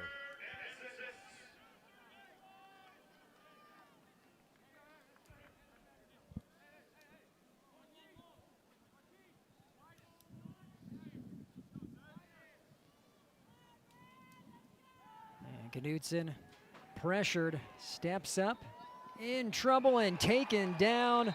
There was too many red jerseys, and the North defense holds. Well, if you see, they'd set up a screen over here, the same one they'd hit for about 15 yards earlier in the game. Knutson rolls to his left away from where they're screening, but the pressure was brought by number 44, Marquise McIntyre-Dailey from Omaha North, and he was able to disrupt the play just enough to really make Knutson hesitate and couldn't get the ball thrown up and over to Marcus Nelson. After McIntyre-Dailey's initial pressure, it was Coy Verbka of Shelby Rising City and Ben Monheiser of Sydney who took him down. Well, we don't play Shelby, but I've had the opportunity to see Coy Verbka as a wrestler over the last couple of years at the Lakeview Invitational. He's a really tough, hard-nosed kid as well. I didn't see a lot of his football, saw some highlights here and there on TV, but I felt like, you know, that was a guy that could really make an impact on this game. And I did, unfortunately, see Ben Monheiser up close and personal in our semifinal game this year against Sydney. I thought he was one of the better linebackers in our class. And that linebacking core that Sydney had this past year with the Kaiser kid who ended up attending Penn State, and then Monheiser, who I believe is going to Black Hill State. Is that correct, Brandon? That is, yep. And so two outstanding football players that they had in the middle, and then they had Reese Dorsey at outside backer. They also had the younger Kaiser at the other outside. That's one of the best linebacking cores that I've seen in all of C1 ever. And Monheiser, I really liked the way he played the game.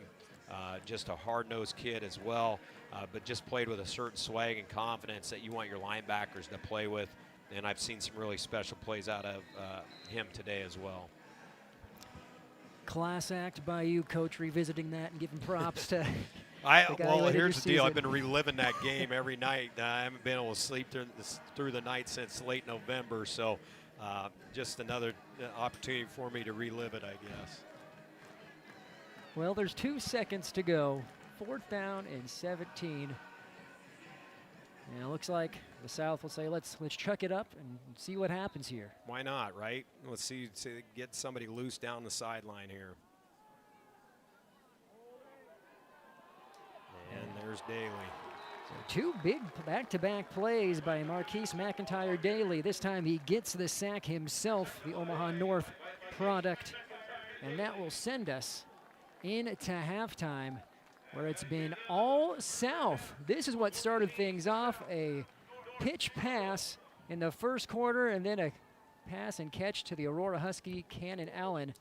Put the South up 14-0, which is our score as we head to half. You're watching the 68th Annual Shrine Bowl on NCN. There's a new tomorrow on the other side of the horizon. There are houses to make into homes, businesses to be built, and friendships to enjoy.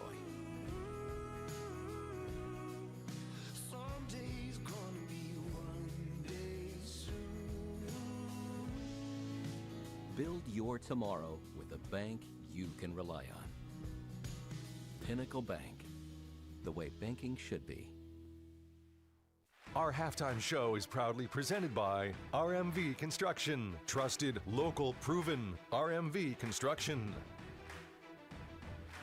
From the heart of Nebraska to across the state, RMV Construction is building more than just structures. We're building trust. RMV Construction has grown from humble beginnings to become a trusted name across central Nebraska and beyond. With unmatched craftsmanship, cutting-edge innovation, and an unwavering commitment to customer satisfaction, we deliver projects on time, on budget, and above expectations. Trusted, local, proven. RMV Construction in Kearney and Lincoln. Let's build your vision together.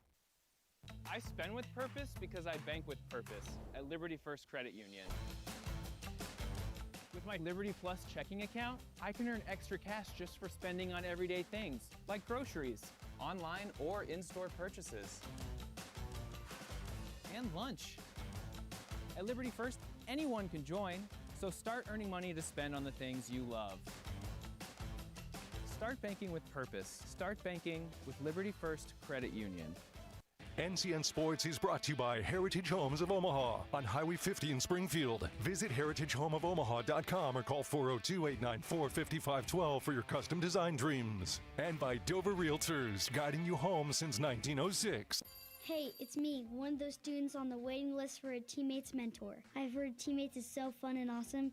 You get to talk, laugh, play games, and hang out with a positive, caring adult once a week at school. Teammates help students believe in themselves, and 97% of mentees are proud to be a part of it. I love to be one of those mentees, but we need more mentors. So if you got an hour a week to be someone a student like me can count on, go to teammates.org today. Join the team. Be a mentor. When I was about 12 years old, I had lost my best friend to suicide. But I think at some point in most of our lives, we fall into these valleys.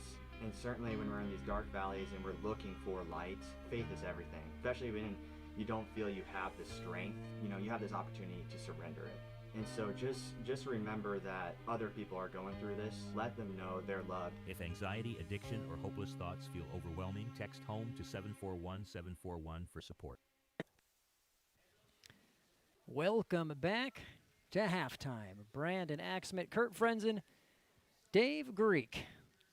Hot sunny day here in Kearney, and here is what we have coming up this summer. So we go from one All-Star game to the next, Coach. Next Friday, it's the Northeast Nebraska All-Star Classic in Norfolk, followed by the Nebraska High School Rodeo Association state finals. That's in Valentine, Nebraska, the next day on June 13th. Then, it's summertime. We've got parades, Homestead Days Parade in Beatrice, Oddfellows Day Parade on the 4th of July in Norfolk, and the Ralston Independence Day Parade in Ralston. All coming your way on NCN throughout the summer.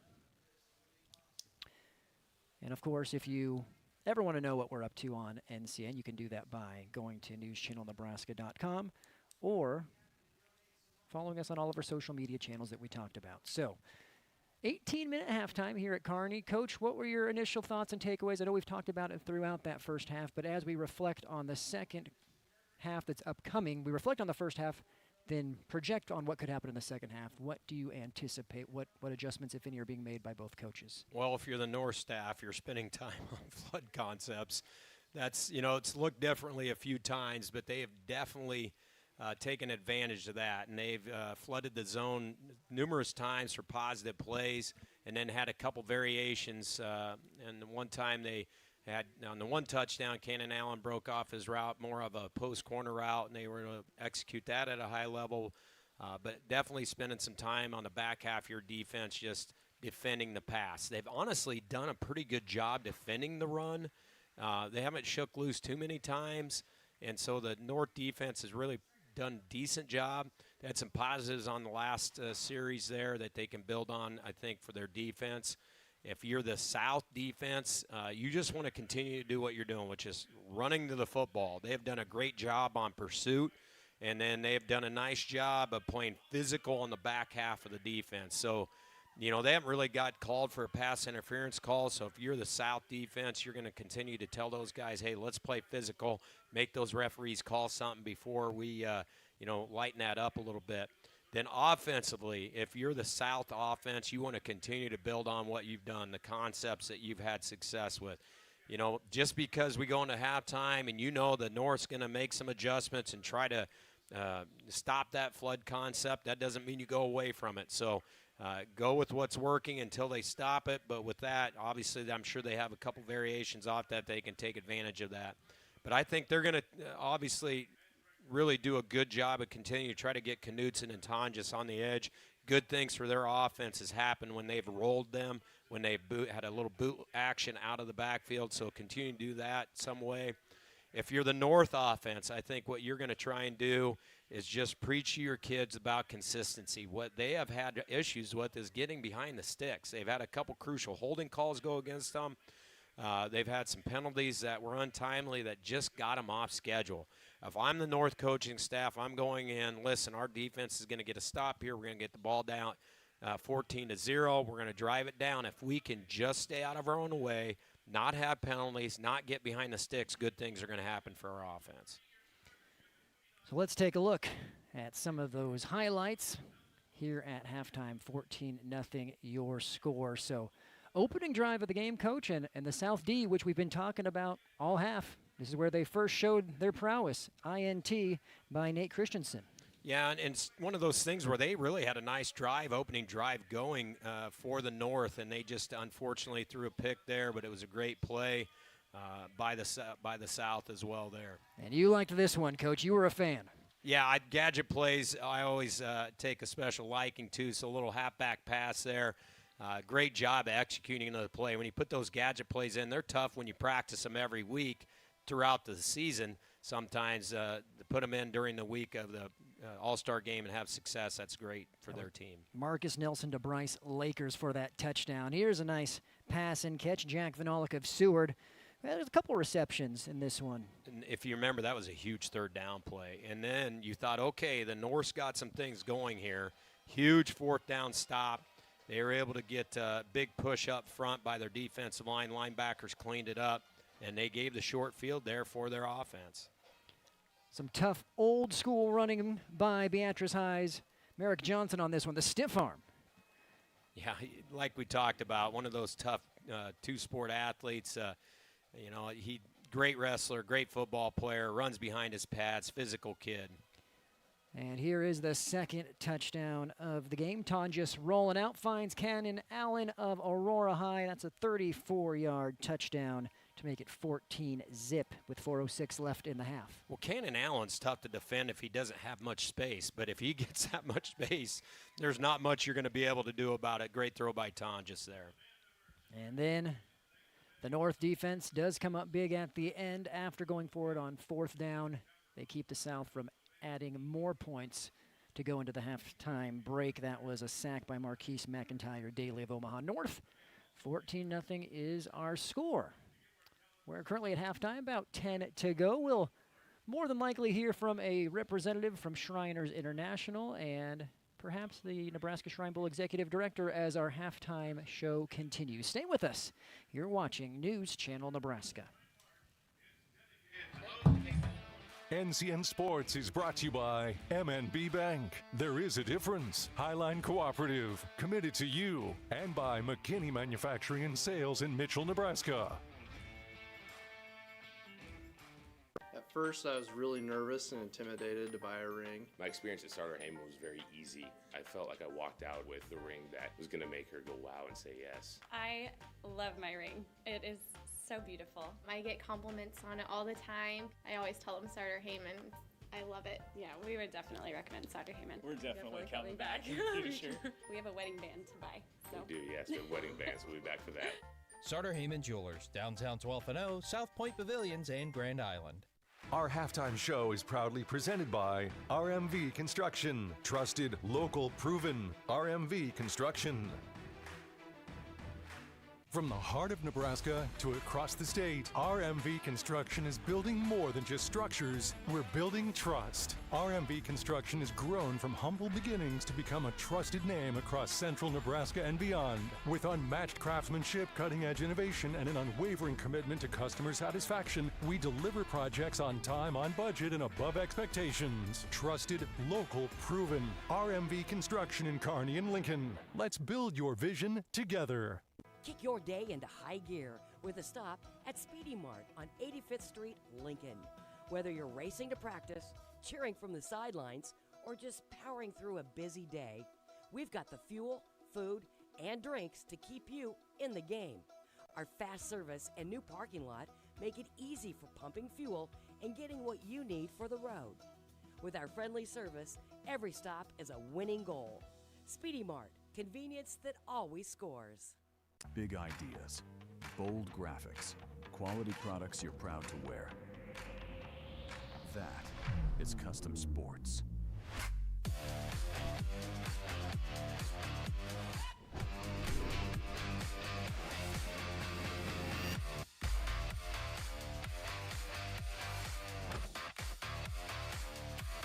Custom Sports, custom graphics, quality products, and timely service you can count on.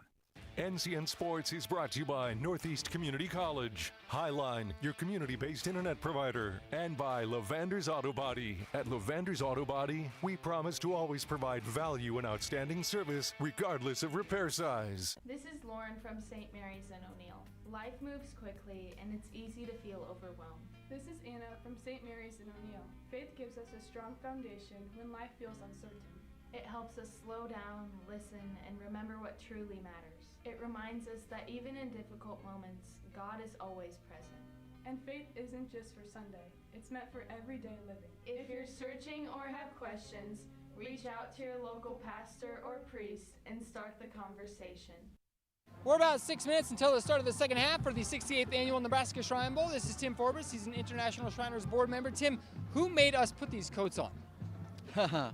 Who made you put the coats on? Yes. Oh, definitely. On a warm, sunny day like this, it's all the players, the families, the kids, and raising money for Shriners Hospitals for Children. We're here at halftime of this contest. The week's about complete. How did this week go? What an amazing week. I'll tell you, the players here really connected with each other. And not only did they connect with each other, but they connected with the message that they're here on something bigger and greater than themselves. They're actually here to help kids who cannot help themselves and families that are in need and patients, regardless of their ability to pay, whether they have insurance or not. These kids come out here to help us raise money to take care of kids all over the world, especially here in Nebraska. We've seen a couple of the kids. One of them was on TV earlier, little Mason. For Mason and for those families, I mean, to have that assistance, what a different world it would be if we didn't have that. Absolutely. You know, there are times when so much in the medical industry that they focus on the financial dollar of everything. And for us, you know, whether they have the ability to pay or not, we don't care. We want to make sure that kids like Mason and Gage get the opportunity to be kids. So whether they've got that or not, what we do is we try to make sure that we take care of that medical bill for them, and we focus on the kids' care. That's the focus. The financial is the secondary part of that. The kids' well-being is first. That's so important. And at the same time, you guys are able to put together a fun atmosphere for the kids. They've left us now, but the clowns are a part of this. I mean, how much enjoyment do the kids get out of this experience, considering their situation? The kids are amazing. To look at the challenges that they have and to overcome, and they come out here and they're running, and they're jumping, they're playing, and they're being kids. And that's what we call a Shriners Payday. When we see a child that has some challenges be able to come out and be a kid, that's our payday. None of us get paid. We're all volunteers. So that's the way we get our payday. Not to mention the officials and the players and the coaches all volunteering their time because they're all trying to help the kids. Tim, I appreciate your time today. We've got more coming up during halftime here at Foster Field before we get ready for the second half of the 68th Annual Nebraska Shrine Bowl. Your future is a success story waiting to be written. You need a college that can keep up, and that's in step with your goals. Northeast has it all, like cutting-edge classrooms, an amazing campus, a full college experience at an unbeatable value, and support to put your high-paying career on the fast track. Here, the sky has no limit. So come explore one of America's top-rated community colleges. Onward, upward, Northeast. Kearney, Nebraska is the getaway you never knew you needed. With comfortable, premium lodging, eclectic shopping, and a variety of locally owned craft food and drink options, Kearney has something for everyone. By day, you'll find rich history, outdoor adventure, and some of America's most unique attractions. And by night, our many entertainment options, dazzling performances, and unique hangouts offer the perfect way to unwind. Visit Kearney, It's so much more than just in the middle. NCN Sports is brought to you by Rinke Manufacturing in Deschler. More right than rain. Western National Bank with 11 locations including Chester and Byron. Member FDIC. And by Stanton Telecom. Smart technology for your home. There's a new tomorrow on the other side of the horizon. There are houses to make into homes, businesses to be built, and friendships to enjoy.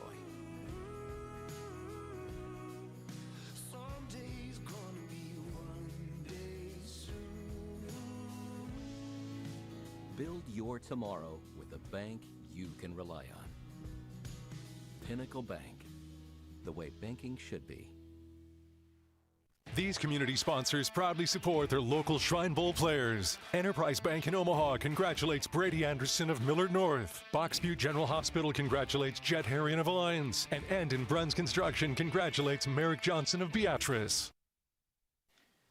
Welcome back to Ron and Carol Cope Stadium, the campus of UNK, the site of the 68th Annual Nebraska Shrine Bowl. Brandon Axman, Kurt Frenzen, Dave Greek with you as we get ready for the third quarter. Before we do, we'd like you to know this halftime show is brought to you thanks to RMV Construction. If you have a construction project that needs built, RMV Construction is the company you need to call now. Just in time for summer, check this out. It's the Aquatic Center in Bertrand, Nebraska. And for this project, RMV Construction partnered with the local leaders to transform a vision into a vibrant community staple.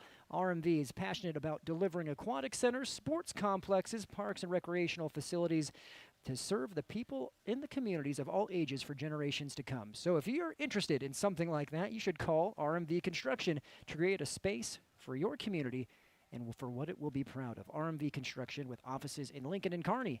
Trusted, local, and proven. All right, Coach. We talked about what the coaches should be doing and how you think they might approach this third quarter. Obviously, if you're the North, it's got to be a stop. You're kicking to the South. They get the ball. You have to be preaching. Stop is big here on this opening possession. Not only stop, but, boy, you'd like to get a turnover if you're the North team. Get the short field, get some momentum right out the gate. And if you're the South team, you're just looking to stay the course. You know, everything that we've done right up to this point, let's build on that. Let's continue to do the things, little things the right way. And that's what they've done the first half, just executed the North to a certain extent. So, you know, we talked about the North staff. To mention the South staff quickly, Jamie Opfer from Seward, Bennett Seward, head coach since 2013, was an assistant before that. Aaron Thuman from Bellevue East, he went to Peru State, was head coach at Schuyler and then Bellevue East. Josh Lewis, Adams Central, long-time assistant there, took over as the head coach. Bill Carlin and Sean Mulligan were a couple guys that he had the pleasure of coaching with. Jake McLean at Holdridge, was at Scottsbluff and then Holdridge. Mitchell Shepard from Thayer Central, Pawnee City, went down to Kansas for a few years, and then back up to Thayer Central. Wade Miller, Seward, longtime assistant there. Went to Fairbury first and then ended up at Seward. And then Brian Lauk from Lincoln Northeast, Pierce native, played at Pierce, played at Midland and collegiately, then Fairbury, Creighton Prep, Ralston, ended up at North Star.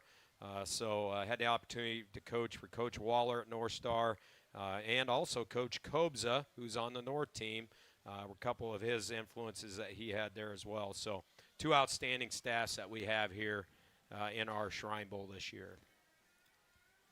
And not only the coaches who deserve the props, and again, the way this works is once you become an assistant, you then have the opportunity to potentially be a head coach, but those assistants get the chance to learn before getting that call to potentially be a head coach. Also, referee crew. We appreciate everything that they do to be a part of this as well.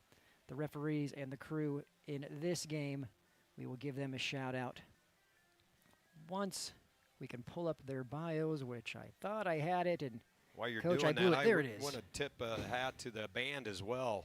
Love having the Shriners band here, all the kids that come in and put the time in during the week and put on a great halftime show for us.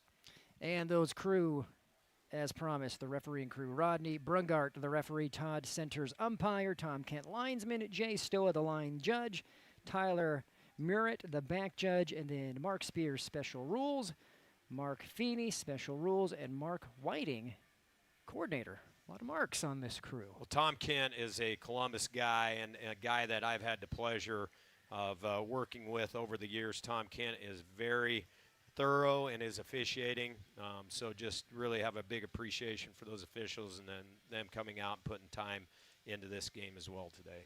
More Omaha area players being spotlighted and recognized by Lavander's Body Shop. Jerry Jackson Jr., Jacob Quist, and Connor Sams all being recognized by their community supporter Lavanders.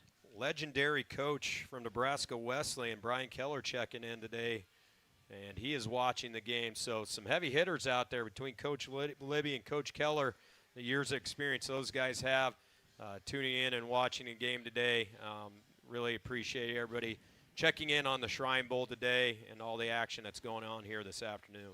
Fun fact, Coach Keller may not even remember me, but when I was in college, I was working at the city station part-time, and he was kind enough to let me do a Nebraska Wesleyan coaches show where I went out there, I shot similar to the coach's corner at the Columbus News team, and I got to interview him a little bit. We did Nebraska Wesleyan home games for the city government channel there, and I well, Nebraska Wesleyan, if you remember, has a had a long-lasting relationship with the Shrine Bowl. The North team always practiced there. And so he had a big working relationship with the Shriners, Ronell, that we talked about through the years. So Coach Keller was a big part of the Shrine Bowl over the years. Well, now we are back in action. A short kick. 23, Rhodey Hill with the return. Not much there. Rhodey Hill having a great game defensively, leading the South with 4 total tackles. Him and Elijah Gutz both with 4, including a sack, 4 each. On the flip side for the North, it's Porter, Matthews, and Cohen Skiff, each with 3 tackles defensively. And we see another player being spotlighted, Hunter Hawley, being recognized by Burr Farms, as Syracuse had a historic season this past year. And he was a big reason for that. He was a very special football player, and he's had a decent game out here as well today. Tell you what, they come out hitting on both sides. So some energy coming out of the locker rooms from both the North and the South here. And again, flag on the play.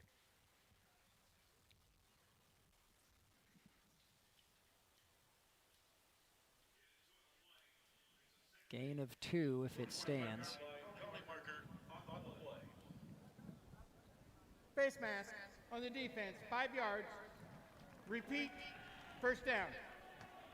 Well, the North offense doesn't need any more help, or the South offense, excuse me, does not need any more help. So North defense does help them there with the face mask, and you give them 5 yards, and it'll be first down.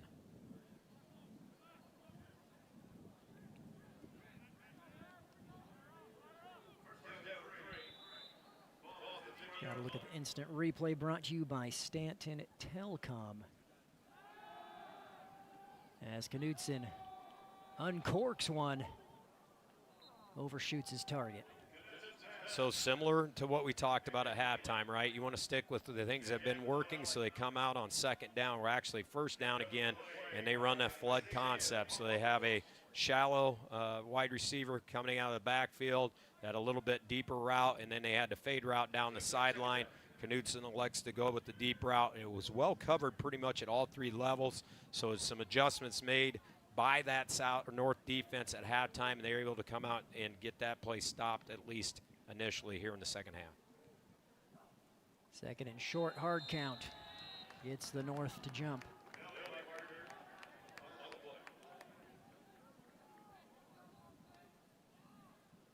Well, they have come out and given them a first down on 2 of the 3 plays. It's just been miscues, right? So the one play that I was actually ran, they did a great job on the North defense, got it stopped, but then they had the face mask and now the offside. So again, talk about the execution. They've got to clean it up. Nate Christensen, Jack Robinette, and Hudson Mead all being recognized by Lavander's Auto for Omaha area player spotlight here in the Shrine Bowl, as we have a short pickup on first down by Nelson. I don't know who made the initial hit for the North defense. We're going to find out. But you don't see Marcus Nelson get stood up like that. But he got his shoulder pads rocked back a little bit here. See if we can see on the replay. And it was number 40 for the North, Cohen Skiff from Norfolk. You talk about playing low to the ground. He came through and got a good hit. it was still a little bit of a gain, but nice job by that North defense slowing them down there. And the South's going to try and get on track now. Skiff, one of the legacies. His dad played in this game back in 1995 and stood up again. Nowhere to go for Nelson. So Logan Holtmeyer from Papillion-LaVista has stood out a couple different times. He is going to Wayne State to play football. Wayne State has done a tremendous job recruiting in-state talent over the last few years. And that young man has stood out to me a couple different times. And you can see he's got a motor, and he did a really good job getting off his block and making a play in the backfield. Well, worth another instant replay brought to you by Stanton Telecom, 3rd and 11. North trying to get a stop to start things here. So go a long way in them getting back into this one, down 14-0. Had a little shovel pass to Allen. I just like the way number 40, Cohen Skiff's playing football to come out the second half. He is running around hitting people, so sometimes it might even be his own teammate, but I just like the way the aggressiveness he's coming out with the second half. Coach Kuzer at Norfolk has really enjoyed his services over the last few years, and you see that the North team is not going anywhere right now, at least initially. And they have at least put the punt team for the South out on the field. And they don't have anybody back deep right now, so they're not sure that they're going to actually punt the ball here. And it's defensive lineman Zach Wolf to chip this one up. Does take a very, very favorable bounce.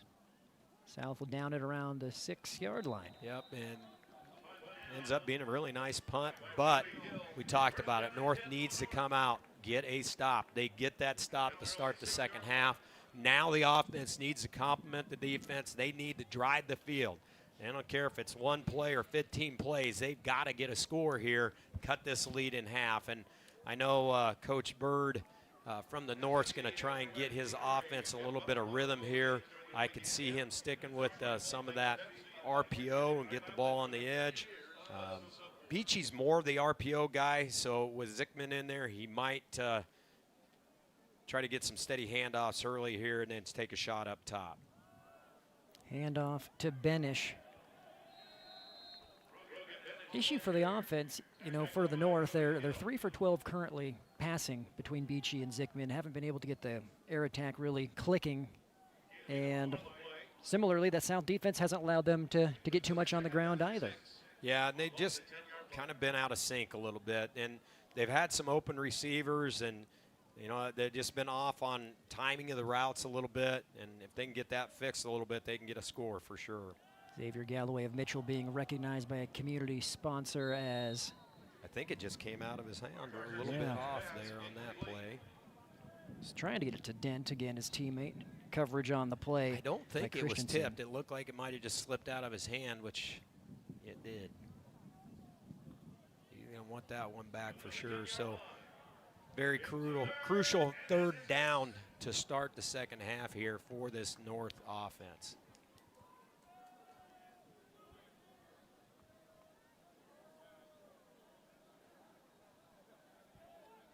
Third and 6. It's Benish, and the South defense all over it. I believe that was Wolf blowing that thing up. Well, both defenses have come out with a lot of energy to start the second half, and they have done a great job getting off blocks. I feel like the North offense just has not been able to maintain and stay on blocks, whether it's they're dropping back to pass or whether it's run play. They just haven't been able to do that. Logan Arch, Grant Beckenauer, Braden Vanderfort, all being recognized by Lavanders. Saw that great defensive play by Wolf. He's good at football. He's also apparently an entrepreneur. He owns his own landscaping business. So I don't know how those two skill sets necessarily connect, but it's a fun fact. Well, if you're doing fun facts, if you're doing landscaping, you got to have a little bit hard-nosed mentality, and I think that's part of it. So I do want to give a shout-out to my wife, Kelly. She was the one that kind of helped put some of these fun facts on paper for us on the way out to the scrimmages on Tuesday. She was going through the bios and was happened to catch a few of those things and write those down. So appreciate her ability to catch those in the bios and put some of those things down. But definitely can tie in a little bit, and his physicality definitely came through there, and it's something, that hard work, that tough mentality definitely helps your landscaping business. Nothing like the wife getting a co-producer credit in his football TV broadcast. That's right. As loss on the play there for the South. Merrick Johnson nowhere to go. Well, they did a great job again stringing that play out. They got to him, and who was it again? Number 6, Harrison Krieger from Wahoo. Coach Fox at Wahoo has had a tremendous run there as their head coach. Obviously, the last 3 years have been amazing, but he's had consistency throughout his entire career at Wahoo, and he's put special players on there. Coach Iverson, their longtime defensive coordinator, has really done a great job over the years with their defense as well, and Harrison, great play there. A little running pass, swing pass, we should say, to Johnson, and he gets a couple back. Looks like it'll be a gain of 4.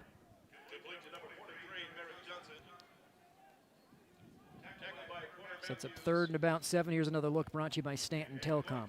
It's a great job out here in space, and he really comes to balance there. And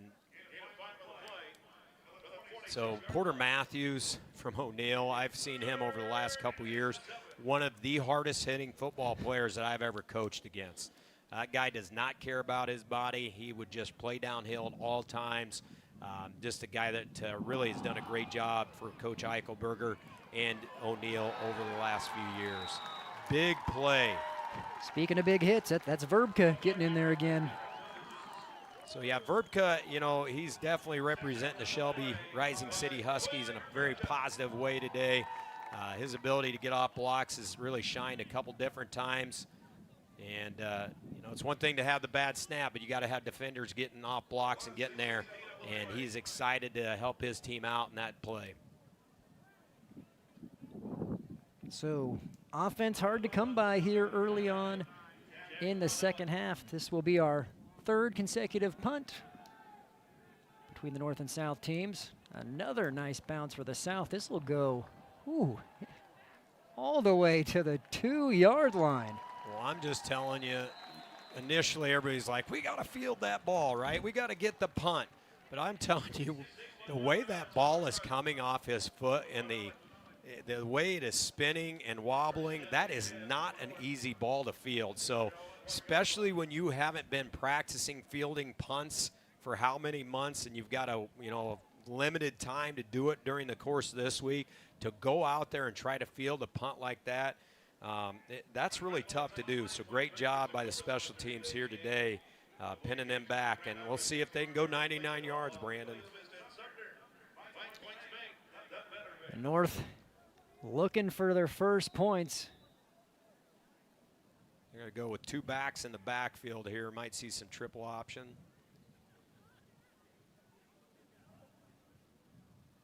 And there's a flag right at the start of the snap.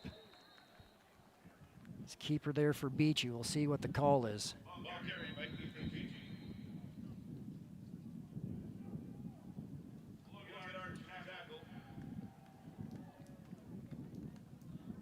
While we see what the call is, Colt Meyer of Ord being proudly supported by Ord Sports Chiropractic and Wellness. So Beachy got the ball in a perimeter, and it was a shoelace tackle over there. That could have been a little bit bigger gain. It might have been for not anyway with the penalty. I don't know what we have going on here. And it looks like they're going to spot it half the distance maybe.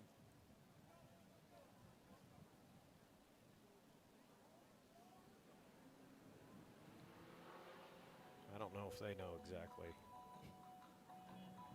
Oh, there we go. We got the Jeopardy theme song going on with the PA guys. So referees love it when that happens. Yes, everybody can get behind the Jeopardy theme song where we're trying to figure out the call on the field. So, and our white hat's going to fill us in here, I think.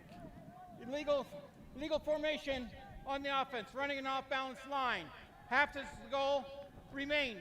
First down. Didn't have enough guys on the line of scrimmage, so evidently the tight end was in the backfield. And those type of things are going to happen again when you haven't had a lot of time.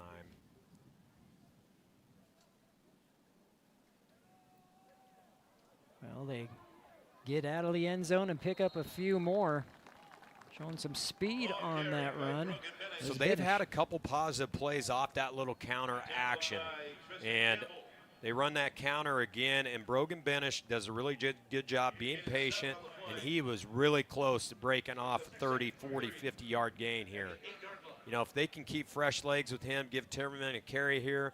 But I think you come back to that counter play. That is one thing that has been positive a couple different times for that North offense. Option here for Beachy. Gets to the corner, first down. So outside zone play, that's all it is. This is all reach blocks by the offensive line. They're trying to get the ball to the edge as best they can. Beachy does a great job with that zone run. But then that play could cut up quick, or it could go towards the sideline. The South defense does stretch the play, but Beachy was able to still get to the corner. You were talking about him earlier, Coach. Boston Kruger of Pierce, being proudly supported by Coldwell Banker, one of those big guys who just paved the way for the Blue Jays for several years, and doing it here today in the Shrine Bowl. They always have big kids. I don't know what's in the water up there, but they always have size and athleticism, and very special football player. Timmerman. Speaking of special football players, he knows something about winning. Timmerman, who's 3 state titles to his name. Well, he's had the luxury of playing for arguably the best high school football coach in the history, the whole state of Nebraska, Coach Beller. And Coach Beller's had good players, don't get me wrong. Very good football players, but he's always done a great job at developing his talent. And he'll be one that goes down in history of our game as one of the best. 4 minutes to go here in the third quarter. Play action. Dumping it off to the tight end, Corbin Werner. So we've had a couple nice runs, right? You had Brogan Benish early in that drive. Timmerman comes back. Well, what's that do? That opens up your play action. And Beachy has done a really good job through the scrimmage and today. If he has a little bit of window, he'll make that defense pay. The one thing you're not going to do is rattle Beachy. Like, he does not care right now that he's down 2 scores. And I only know that just from being around him and listening to him at the scrimmage the other day. He was one of the players that the coaching staff for the North said has stepped into that leadership role this week, even among leaders throughout the entire team, with this being an all-star game. And there he keeps it, picks up 9 on the ground. Coach Stanley has done a tremendous job building a very respected program at Elkhorn North. He's building on the backbone of those type of players like Beachy, guys that are hard-nosed football players. And they're going to be moving up, I believe, to Class A this next year, and I could still see them having good success as they move up. This third quarter brought to you by Visit Kearney. Check out the new Visit Kearney Welcome Center located on Eunice campus, open 7 days a week until 5 p.m. North continuing to move the ball there. It's Thomas Secchi of SCOTUS. Well, Thomas Secchi, like we talked about early, he's out of position a little bit. That kid can play several different positions, and he can catch the ball, he can run it.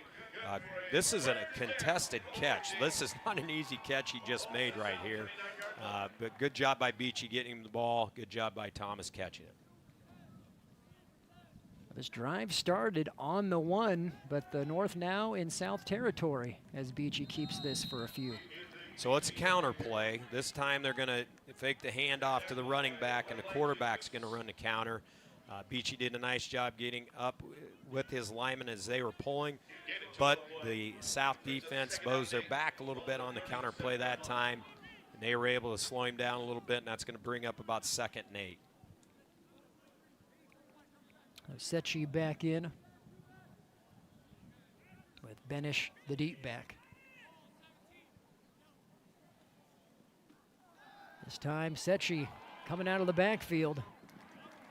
Good open field tackle, and he's close to a first down.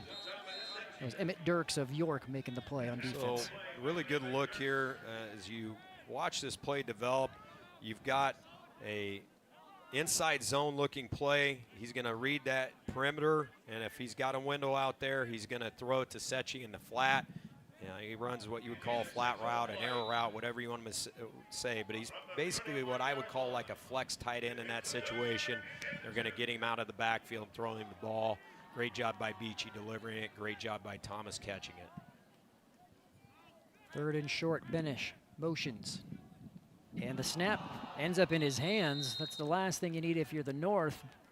Go down as a loss of 4 and brings up 4th. They've got a lot of good things happening right here, and then we have a miscue that kind of stings them a little bit. Well, how much will it sting? We're going to find out on this next down and distance, but you're going to now have about 4th and 7. We'll call it a long 7, and, you know, they've got to execute this. They have had a great long drive here. They put in a lot of really positive plays here. Now they've got to execute this 4th down and keep this drive alive. Under a minute to go here in the 3rd.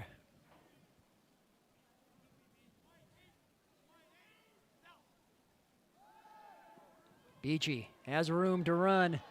It's a foot race. He gets to the edge, picks up the 1st down, then some. Oh, Beachy is still going. That is Beachy all the way. Brandon, what a run. 36 yards, and the North is on the board. Well, he just gave life to the North team. They needed it, and they needed it in a big way, and he got it done for them. So when I watch a play develop, I'm going to watch the line, and then I'm going to branch out to see what happens. What happened on that play was the defensive line got out of their what we call pass rush quadrants, and there was an opening up the middle.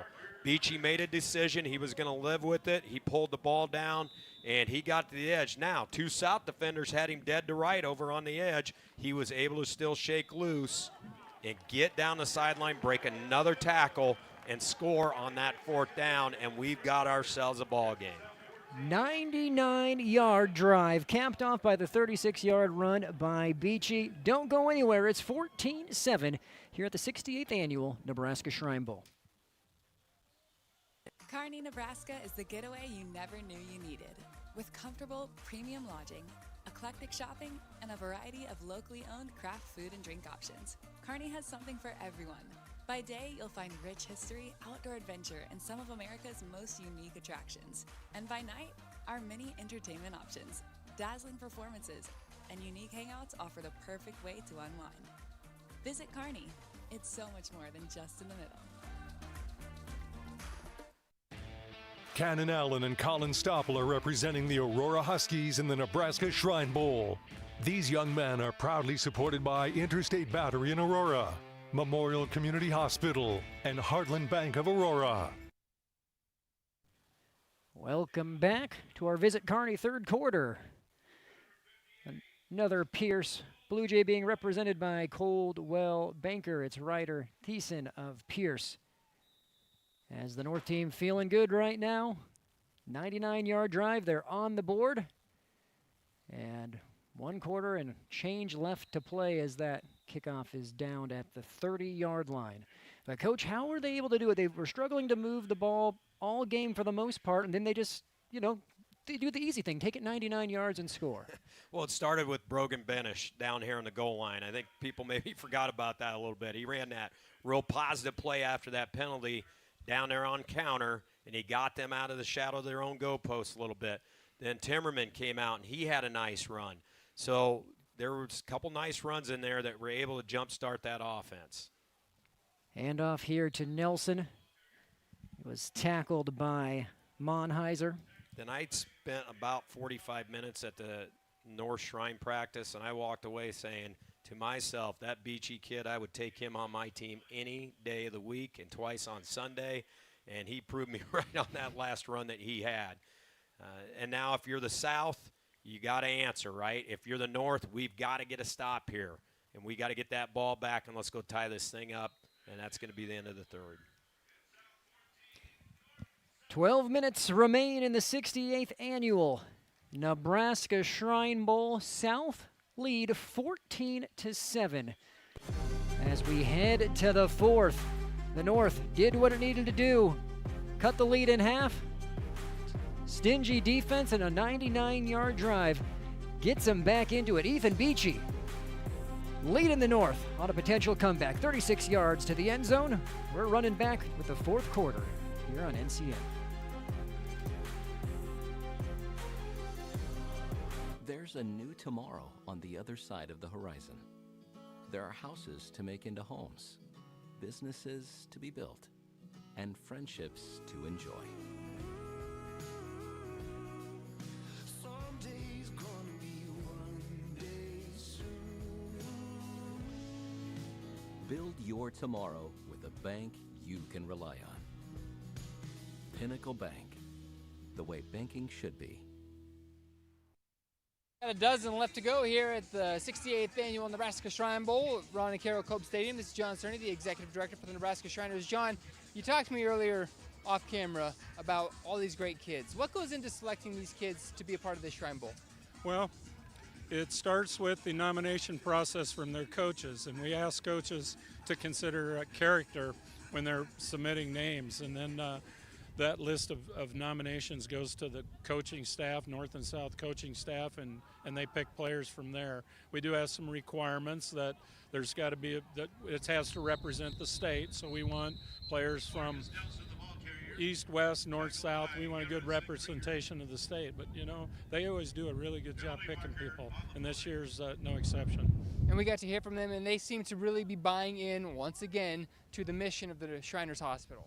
Well, we had some great patient co-captains, and you know, when they see those young people and the adversities that they have to go through, I think they really, you know, feel compassion and feel like they want to help, and that's what we want to do. We want to, you know, remind people that you know, you may be great athletes, but you know, we need to help the people who, I think they referred to it as helping wipe their tears. So, John, we're going to wish you best of luck. And as much as we want to hear more about you and your mission, we're here for the football too. We got to send it back upstairs to Brandon. Thank you. Thank you. Thank you, Dave, and thank you to the entire staff, John Cerny, and everybody involved with the Nebraska Shrine Bowl. We get to work directly with him as a part of this partnership, and we enjoy the fact we've been televising the Shrine Bowl now for many, many years on NCN, as there is a short pickup on first down for the South.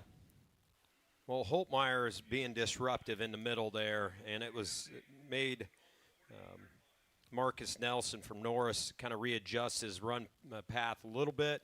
And I tell you, Holtmeyer has done a really good job of just getting that punch and getting through those guys up front for that South offensive line. He's been getting after him a little bit here and there. Donjus looking for Vanalik. Could have been picked off. Good coverage on the play, and specifically Isaiah Wappelhorst of Norfolk. So a couple Norfolk kids really standing out today on that defensive side of the ball for the North. Wappelhorst out there on an island against one of the best athletes on the field today. 6'2", 195-pound DB makes it fun. Haven Stewart of Plainview being recognized by Altwine Hardware and Home. All right, third down here, Brandon. Big play in the game, 11 minutes left.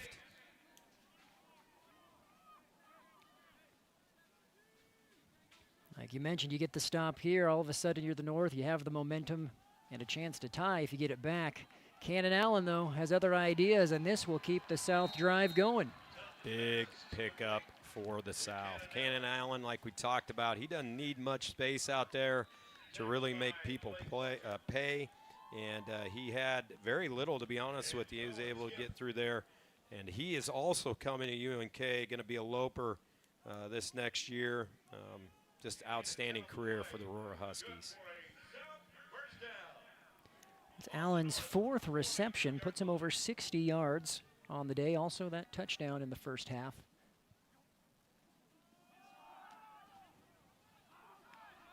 And it's Johnson bouncing it outside after there was nothing up the middle. It's a good gain. So what I would call a little GH counter. Going to pull the backside guard, going to pull that flex tight end. He's going to be the second guy through. The South runs that play here, and nice job, just a good patient run by Merrick Johnson from Beatrice, able to press the line of scrimmage, come off those two blocks, and get a nice gain on first down for that South team as they are trying to put this game away here in the fourth quarter.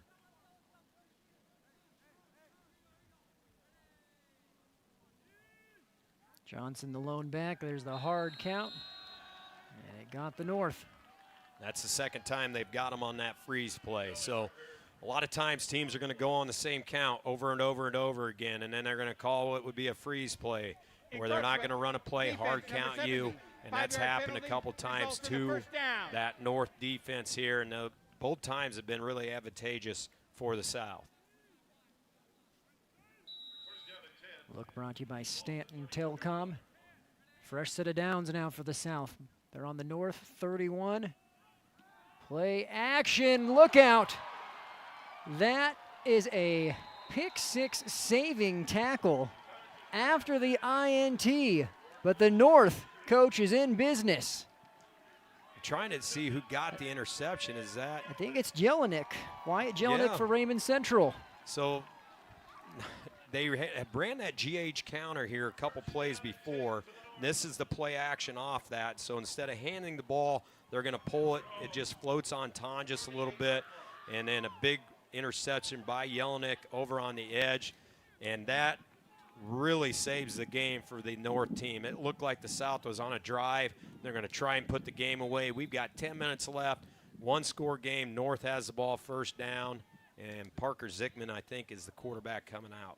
And again, if you're the North, you think this is easy. You say, we just went 99 yards. Now we only need to go 62. Although the South defense, they're going to have something to say about that as well. Well, I like the initial play call, though. Go to the run. There's a lot of times they'll, be yelling sudden change, and people are going to want you to go up top right away, which is something that does happen quite a bit. But you're in a situation here where you got to score, right? And you want to make sure that you're calling your best offensive plays down the stretch here. So there was nothing for Timmerman as we have Aiden Hafner of Scottsbluff being recognized by community sponsor as that goes out of play, incomplete off of the pressure from the South.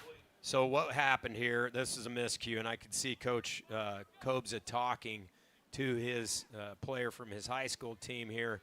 What had happened was they were looking to run a spot out on the edge here to Tavian Johnson. They had the blocking on the edge by the inside receiver. Tavian was going to have a spot pass out here.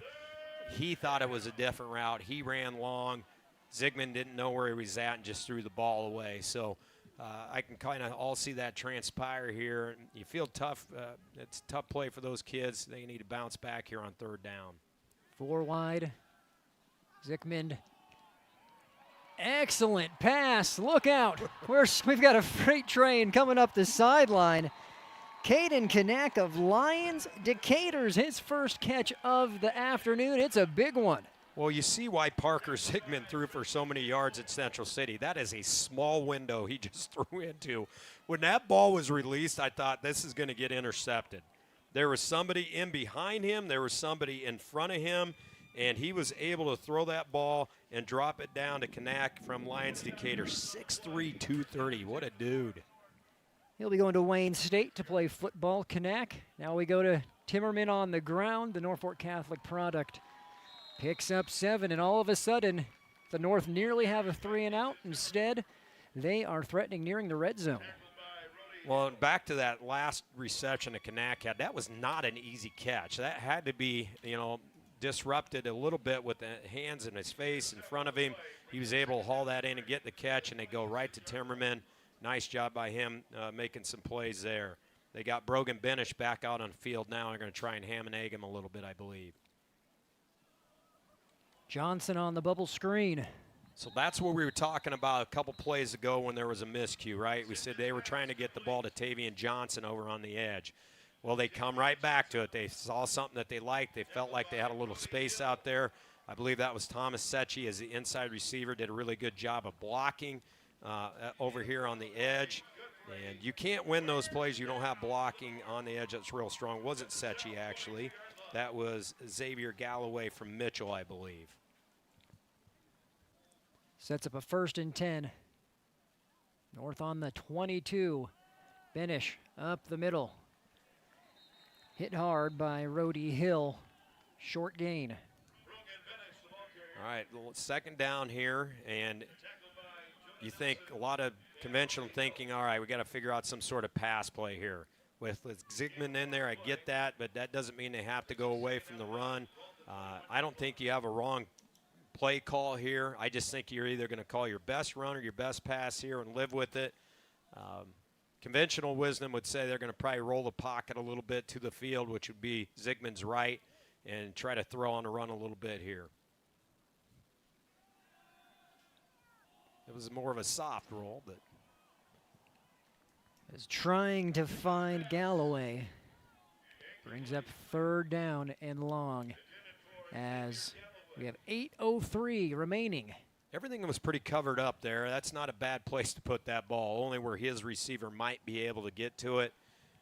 If he's not going to get to it, it's going to go out of bounds. So not a bad play by Zygmun, honestly, there. 4th quarter brought to you by Visit Kearney. Check out the new Visit Kearney Welcome Center located on Eunice campus. Open 7 days a week until 5. Visit Kearney. 4th quarter sponsor with 8:03 to go. Big 3rd down, and it's to Benish. Picks up 2. Yeah, I don't mind that play call. Run up the middle there. Usually in that scenario, your defense is going to pin their ears back, probably try to come off the edge with the defensive ends as best they can.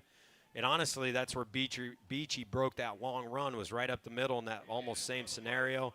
Now you've got 4th down, and we'll see what kind of play call we have here and what the North offense is going to dial up. Big 4th down, North looking to tie things up. You have the pump fake going to his teammate, and it's off the fingertips. Good throw, good route. It was where it needed to be. It was right on his hands. He right outreached him. I mean, it wasn't going to be an easy catch by any means. Had the pump fake, gets behind him, and right on the fingertips, Brandon. Good play call, right? Good play call. Like I said, good route. Good pass by Zygmun. And now you're going to have to really lean on your defense for the North.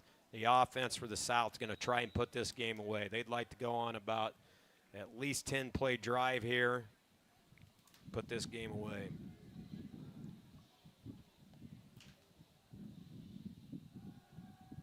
Looking to go to the air. There's a flag already on the far side as Harrison Krieger ushers Knutson out of bounds. That kid plays with edge. He's going to Augustana, which Augustana's, been a really good football program for the last few years in Division II, and they are getting themselves a heck of an outside linebacker. He's been a multi-year All-State type of guy for the Wahoo Warriors, and you put in his film on, he always stands out. And his physicality stands out, but also his just effort. He plays it with high-end effort. And that's been a trademark of Coach Iverson's defense, Coach Fox's Wahoo teams, and he just really exemplifies what they're about. Legal formation against the offense. There has been Monheiser being represented by 59 Properties of Sydney, another one of our player spotlights here. 7:14 to play here in the 68th Annual Nebraska Shrine Bowl, and Monheiser may need to make some plays on this drive specifically to get his team the ball back. A couple of yards there. So the South offense is going to pull a guard from the right side and call a little G power. It basically is almost like you're running ISO with the backside guard as your lead blocker, and they pulled him around, tried to get some space. Just not much going there. Once again, the middle and heart and soul of that North defense doing a really nice job keeping that South offense in check.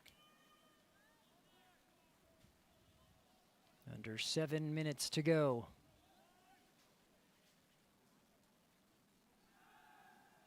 Knutson just forced to throw that one into the dirt. So they ran that screen early in the game, had really positive yards out of it, and the last 2 times they've ran it, it just hasn't been there. That's a great job adjustment-wise by that North defense, really dissecting that play, getting where they need to go, and then making it uncomfortable for that South offense. You had big Boston Krieger bearing down, forcing that throw into the ground. 3rd down and a 12 here for the South. We'll call it 13, 3rd and long, 6:32 to go. Well, they just used their screen, so I don't think it'll be another screen. Could be a draw play of some sort. Looks like there's a little confusion right now, and they're going to call on offense before they run this play with 6:32, like you said, Brandon. 68th Annual Nebraska Shrine Bowl here on News Channel Timeout. Nebraska. South. Big play First upcoming yard as the timeout. North tries to get the ball back. South leading by 7. We'll be back. Visit Wayne State College and you're likely to hear I got this. from students pursuing their careers in nursing. I got this. Or in our business and industrial technology programs. I got this. Or in NCAA athletics. You got this. And especially at graduation. I got this. With 130 programs of study, manageable costs, and automatic scholarships for all first-time freshmen, you'll be saying, I'm so doing this. Get started at ExploreWayneStateCollege.com. These Shrine Bowl athletes are proudly supported by the following community sponsors. Welchert Woodworking congratulates Blake Welchert of Fort Calhoun. Way to go, Blake. Cargill in Santa Cruz congratulates Carson Siebler of Deschler. Way to make your community proud. Welcome back. 3rd down and long for the South. Stand by for our player of the game interview. Whoever's the winning team, we'll hear from the offensive and defensive player MVPs. Dave Greek will run them down, and it's brought to you by Buffalo County Fair. Well, if I'm the South offense, I'm going to throw it up to Jelinek from Seward on the left side. Jump ball. It's the best play call I have right now. Well, there it is. There's the jump ball, and it's incomplete. So the North defense comes up big again. We had probably a little bit of a miscommunication on route running. We had a couple of receivers from the South running in the same area, and then we had a big collision out of the North defenders.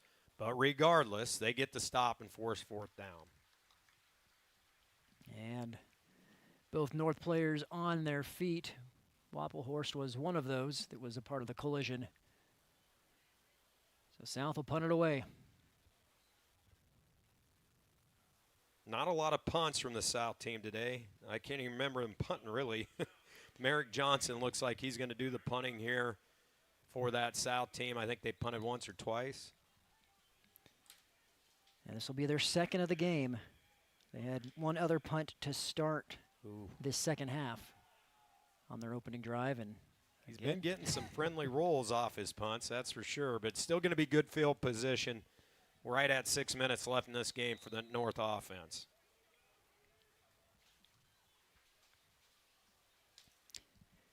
Brandon Axement, Kurt Frenzen, and Dave Greek with you here on News Channel Nebraska for the 68th Annual Nebraska Shrine Bowl. 14-7 your score on the Northeast Nebraska Highline scoreboard.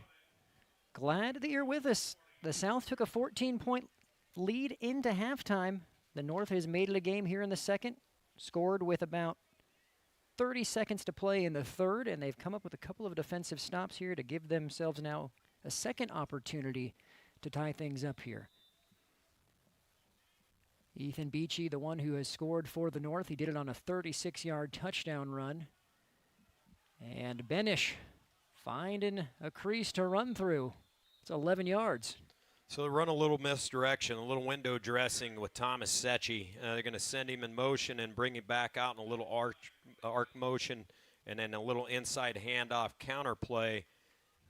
And they do a nice job of getting inside that. So Timmerman really patient on that counter run and gets some really positive yardage.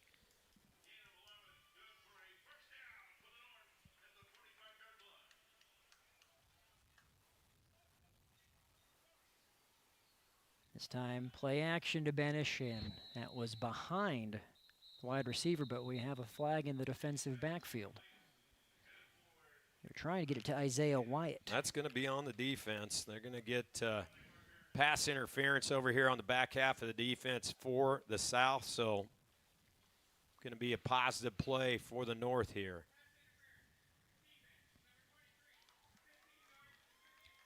Play 15-yard penalty and a first down. The North marching forward. That puts the ball on the 30. That O-line, Raby, Meyer, Gall, Swoboda, Boat right now in for the North. They've got great field position. They've had a couple positive runs. You got some big hosses in there. You want to keep trying to get some positive yards on the ground and then mix in a shot play here or there.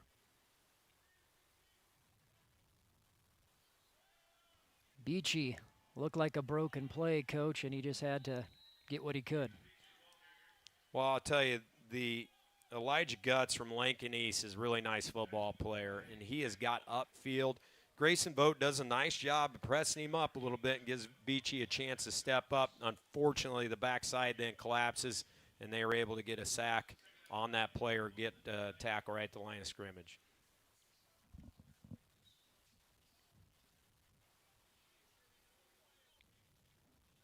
Second down and 9, 5 minutes to go.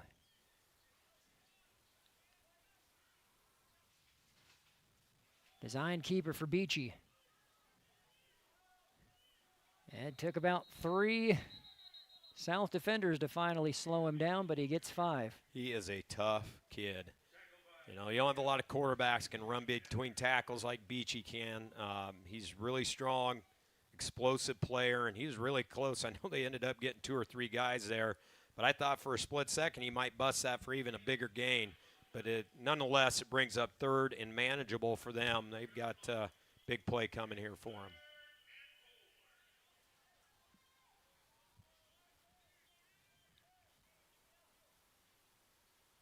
Setchi gets the handoff, and that was read right away. No gain. So just an inside zone play for Thomas Setchi, and he's done a really good job over his career running some of that inside zone. Unfortunately for him, they kind of dented the offensive line that time. He had to bounce it a little bit. So it's going to bring up a 4th and a long 2 here. North obviously having to go for it. As a Shrine Bowl fan, I want him to get this. Now, if you're a South fan, obviously you want to stop, but I want to see this game go down to the wire. And Beachy. He's going to try to run. He's met and taken down. Great defensive play. That was Rhodey Hill flying in there. He's made a couple big stops in the open field. He's done that 2 different times. He's a nice-looking football player. Again, going to Morningside, first-team All-State. He's a piano and guitar guy, Brandon, it says in our fun facts over here off to the side. And I'll tell you what, he definitely was in tune there as he got downhill and made the big stop right now for the game for their team. This game is not over yet. A couple first downs, and it could be. North needs to get a stop here right away. To your point, the North does have all 3 timeouts.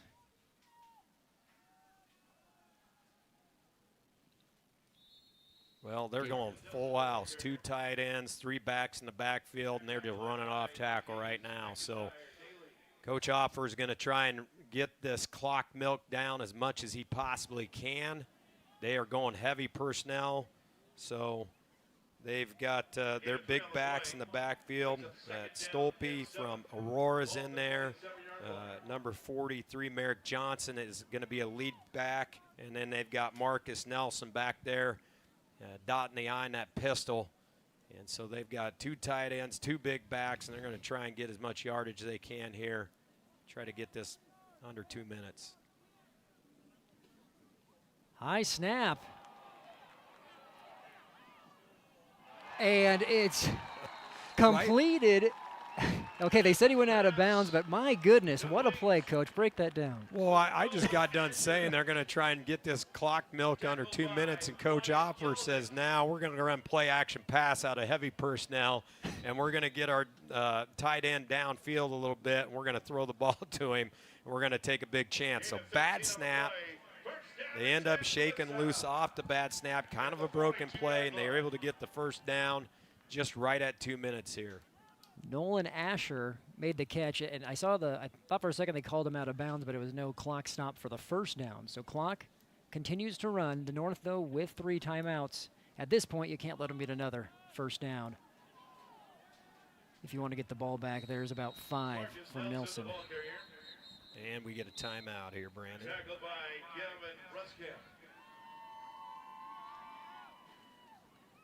All comes down to this. has been a fun Shrine Bowl, as it always is. The North trying to get the ball back to have one last chance. Defense will have to bow up. Well, they've had their opportunities in the second half. They've had some good field positions. The worst field position they've had from the entire game, they went ahead and drove 99 yards down for a score. And then they've had a couple other opportunities where they've had shorter field and just couldn't get in sync on a couple of plays. The closest one was in the corner of the end zone on the northeast side over here, with just off the fingertips. Otherwise, we would have had a tie game. That was on 4th down. But with that being said, the South has really done a nice job of making them earn everything on offense. That South defense has played really well. And the South offense has made enough plays in the second half to extend some drives, keep that offense off the field. They haven't scored, but again, they haven't done anything that's really, been disastrous. They had the one interception over there on the edge of the defense. Did a great job picking that off and returning a little ways. But other than that, they've really played pretty air-free football.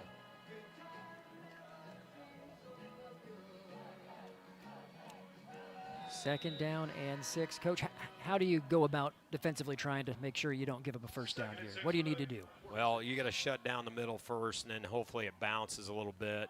And then that's what you don't want to have happen.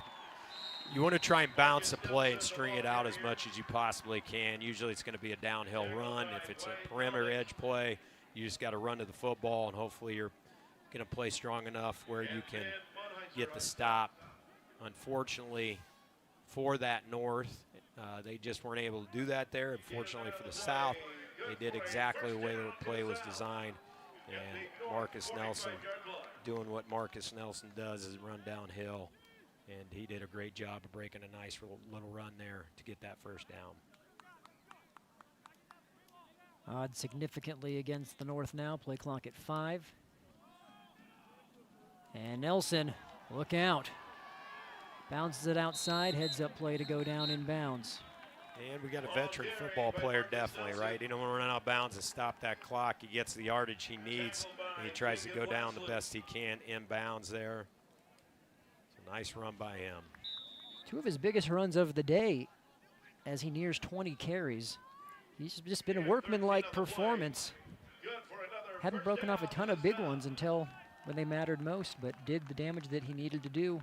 Going to get a well-deserved ice bath, I hope, after this game tonight. He's going to be a little bit sore. I'm sure he's not in that mid-season, I guess calloused phase. I would tell our running backs you need to get a little more calloused over the course of the season. And so I'm sure he's tired, a little bit sore, and looked like it a little bit on that run with 40 seconds left.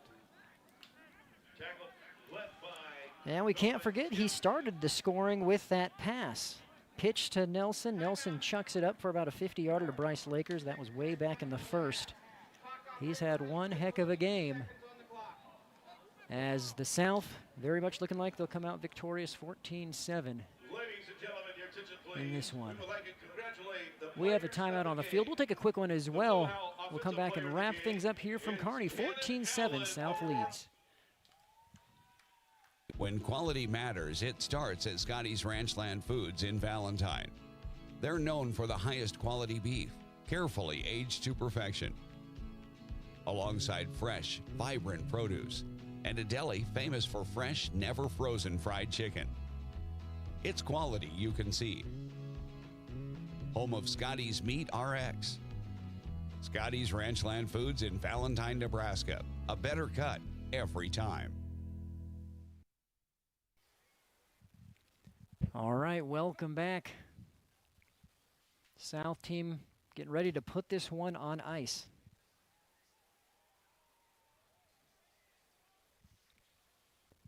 Here at the Nebraska Shrine Bowl.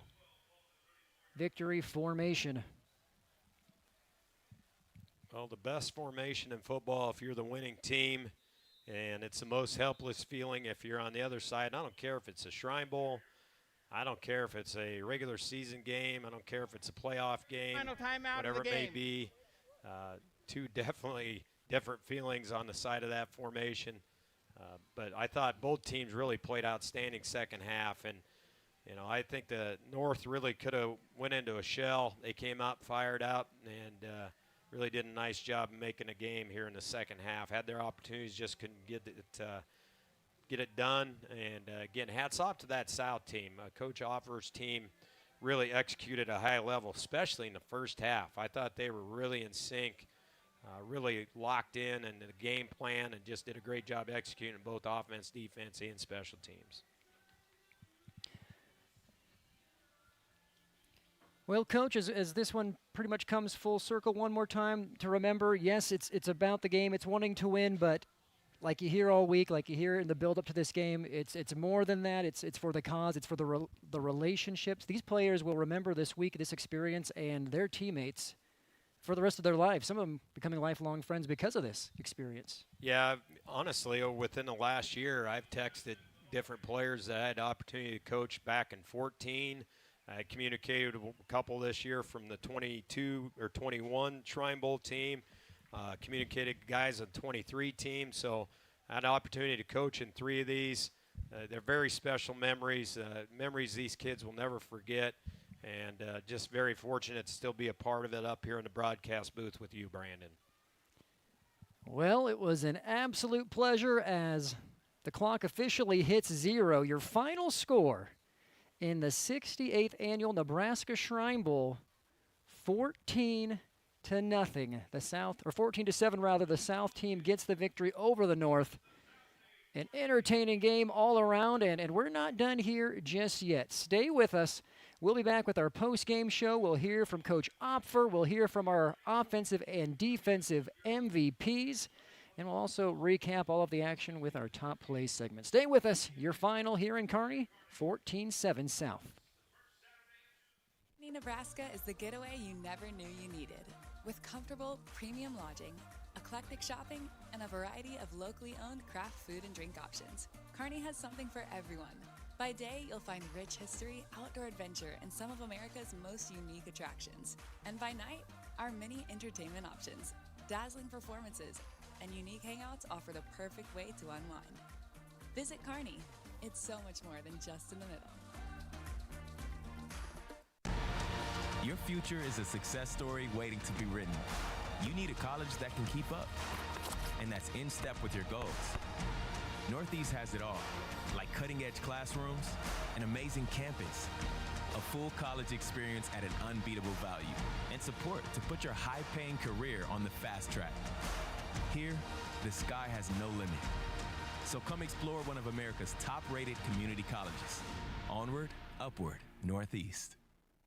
NCN Sports is brought to you by Tri-County Bank. Everything you need right here. Member FDIC. Altwine Hardware and Home, your local hardware store. And by the Buffalo County Fair. Embrace adventure at the 2026 Buffalo County Fair.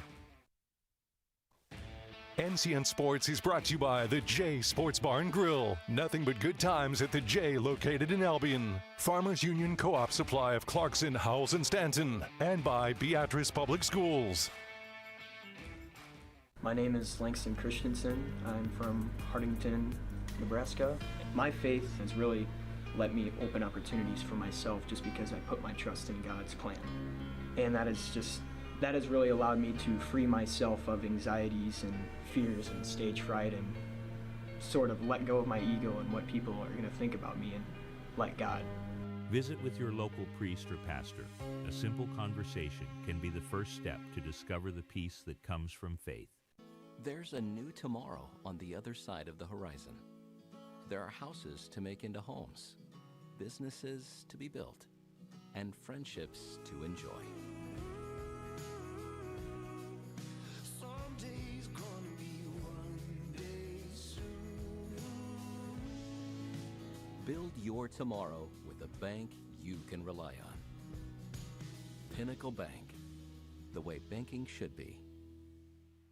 NCN Sports is brought to you by 59 Properties, building Sydney's future one property at a time. Online at 59properties.com. And by Burr Farms Machinery in Dunbar, Nebraska. Visit burrfarms.com for machinery sales, service, and rentals. Your future is a success story waiting to be written. You need a college that can keep up, and that's in step with your goals. Northeast has it all, like cutting-edge classrooms, an amazing campus, a full college experience at an unbeatable value, and support to put your high-paying career on the fast track. Here, the sky has no limit. So come explore one of America's top-rated community colleges. Onward, upward, Northeast. Kearney, Nebraska is the getaway you never knew you needed. With comfortable, premium lodging, eclectic shopping, and a variety of locally owned craft food and drink options, Kearney has something for everyone. By day, you'll find rich history, outdoor adventure, and some of America's most unique attractions. And by night, our many entertainment options, dazzling performances, and unique hangouts offer the perfect way to unwind. Visit Kearney. It's so much more than just in the middle. NCN Sports is brought to you by Clarkson Bank, member FDIC, Albion Thriftway, proud to cheer on area athletes this year. Good luck and be sure to shop local today at Albion Thriftway, and by Norder Supply. Behind every switch you flip, innovation is at work. NPPD is using advanced technology to generate and deliver the reliable energy you have come to expect, like AI-driven platforms to optimize energy generation, drones for infrastructure inspection, advanced metering for faster outage detection, and helping advance carbon capture and sequestration technologies. It's not just electricity we are delivering, it's innovation, powering the state, empowering your life. Nebraska Public Power District. At Nebraska Orthopedic Center, they provide comprehensive orthopedic health care. Their physicians are highly skilled in all areas of orthopedic and sports medicine, including spine surgery, foot and ankle, hand and upper extremities, fracture care, and total joint replacement. Their expertise includes the medical management of injuries through physical and rehabilitative methods or surgical intervention. To schedule an appointment or to learn more about Nebraska Orthopedic Center and their family of 25 physicians, go online to nebraskaortho.com. That's nebraskaortho.com. Nebraska Orthopedic Center is your healing destination. NCN Sports is brought to you by Countryside Bank in Unadilla, Syracuse, and Burr. Cunningham's Fire Modern Grill. Join us daily for lunch and dinner at Fire Modern Grill. And by Cooperative Producers, Inc., making local matter. Visit Wayne State College and you're likely to hear I got this. from students pursuing their careers in nursing. I got this. Or in our business and industrial technology programs. I got this. Or in NCAA athletics. You got this. And especially at graduation. I got this. With 130 programs of study, manageable costs, and automatic scholarships for all first-time freshmen, you'll be saying, I'm so doing this. Get started at ExploreWayneStateCollege.com. NCN Sports is brought to you by Douglas Bookkeeping Service, a full-service tax, accounting, and business consulting firm located in Grand Island, Nebraska. And by Bank of Hardington, where other banks have their branches, we have our roots. Member FDIC. My name is Autumn Murphy. I'm from Spalding, Nebraska. God is always there for you no matter what. When I was about 5 years old, I fell down the stairs and I broke my arm. I've broke my arm 9 times since then. And I feel like God has really helped me get through that. And I just had a total reconstructive elbow transplant from a donor, and God had a perfect match for me. It's just something I'm really grateful for. Visit with your local priest or pastor. A simple conversation can be the first step to discover the peace that comes from faith. Darling, I believe everything's gonna be alright. No need to worry, cause you got somebody on your side. We all need a fam, we all need a crew. When you're in a jam, don't know what to do, just reach out your hand and we'll see you through. Doesn't matter where you're at, we got your back. We got your back. With a Medica health plan, you're not just covered, you're cared for. We got your back. Welcome back. End of game, post game scenes at UNK's Ron and Carol Cope Stadium. Dave Greek's wrangling up our players of the game and head coach. So while he does that, let's take another look at our upcoming broadcast on NCN. If you like football, good news, more All-Star Game football coming your way on NCN next Friday. So in 6 days, we'll be in Norfolk for the Northeast Nebraska All-Star Classic. Live for that one at 6:45 p.m. Central. Then the very next day, we're in Valentine for the Nebraska High School Rodeo Association State Rodeo Finals. Live for that at noon Central. After we get through the Northeast Nebraska All-Star Game and the State Rodeo, couple of weeks off before next broadcast, and it's parade season. Homestead Days Parade in Beatrice, Oddfellows Day Parade in Norfolk on the 4th of July, and Ralston Independence Day Parade later that day on the 4th of July, celebrating Independence Day.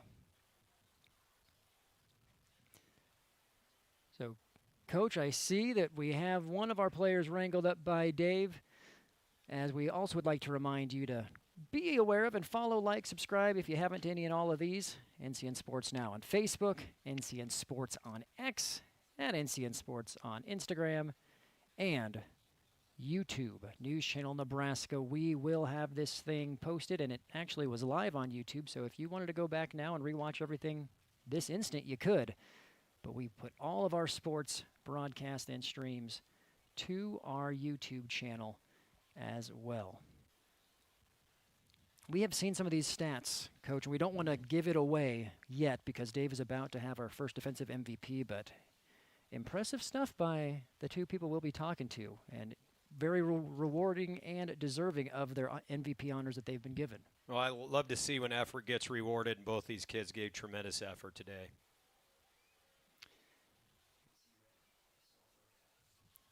All right, Dave has our defensive MVP for the South. Dave, we turn it to you.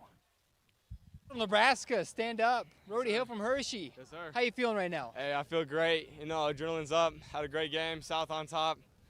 I mean, can't be better. You were making a lot of plays defensively. What put you in the right spot at the right time to get in there and get a lot of tackles? I mean, you know, it's a team game. D-line was doing a lot of work. Had a lot of linebackers flying around to give me the opportunity. Showed myself off in practice. Got the opportunity to, you know, put myself in those positions and make those plays. Got a, you know, we called it dime special play set that allowed me to really show my talents. You know, team game can't. I mean, it's the other 10 people on the field that makes it happen. You also got to do this in front of Papa, who's right here. Yes, sir. How cool is that for you, isn't it? Personal experience. That's cool. I mean, that's awesome. Those are my grandparents.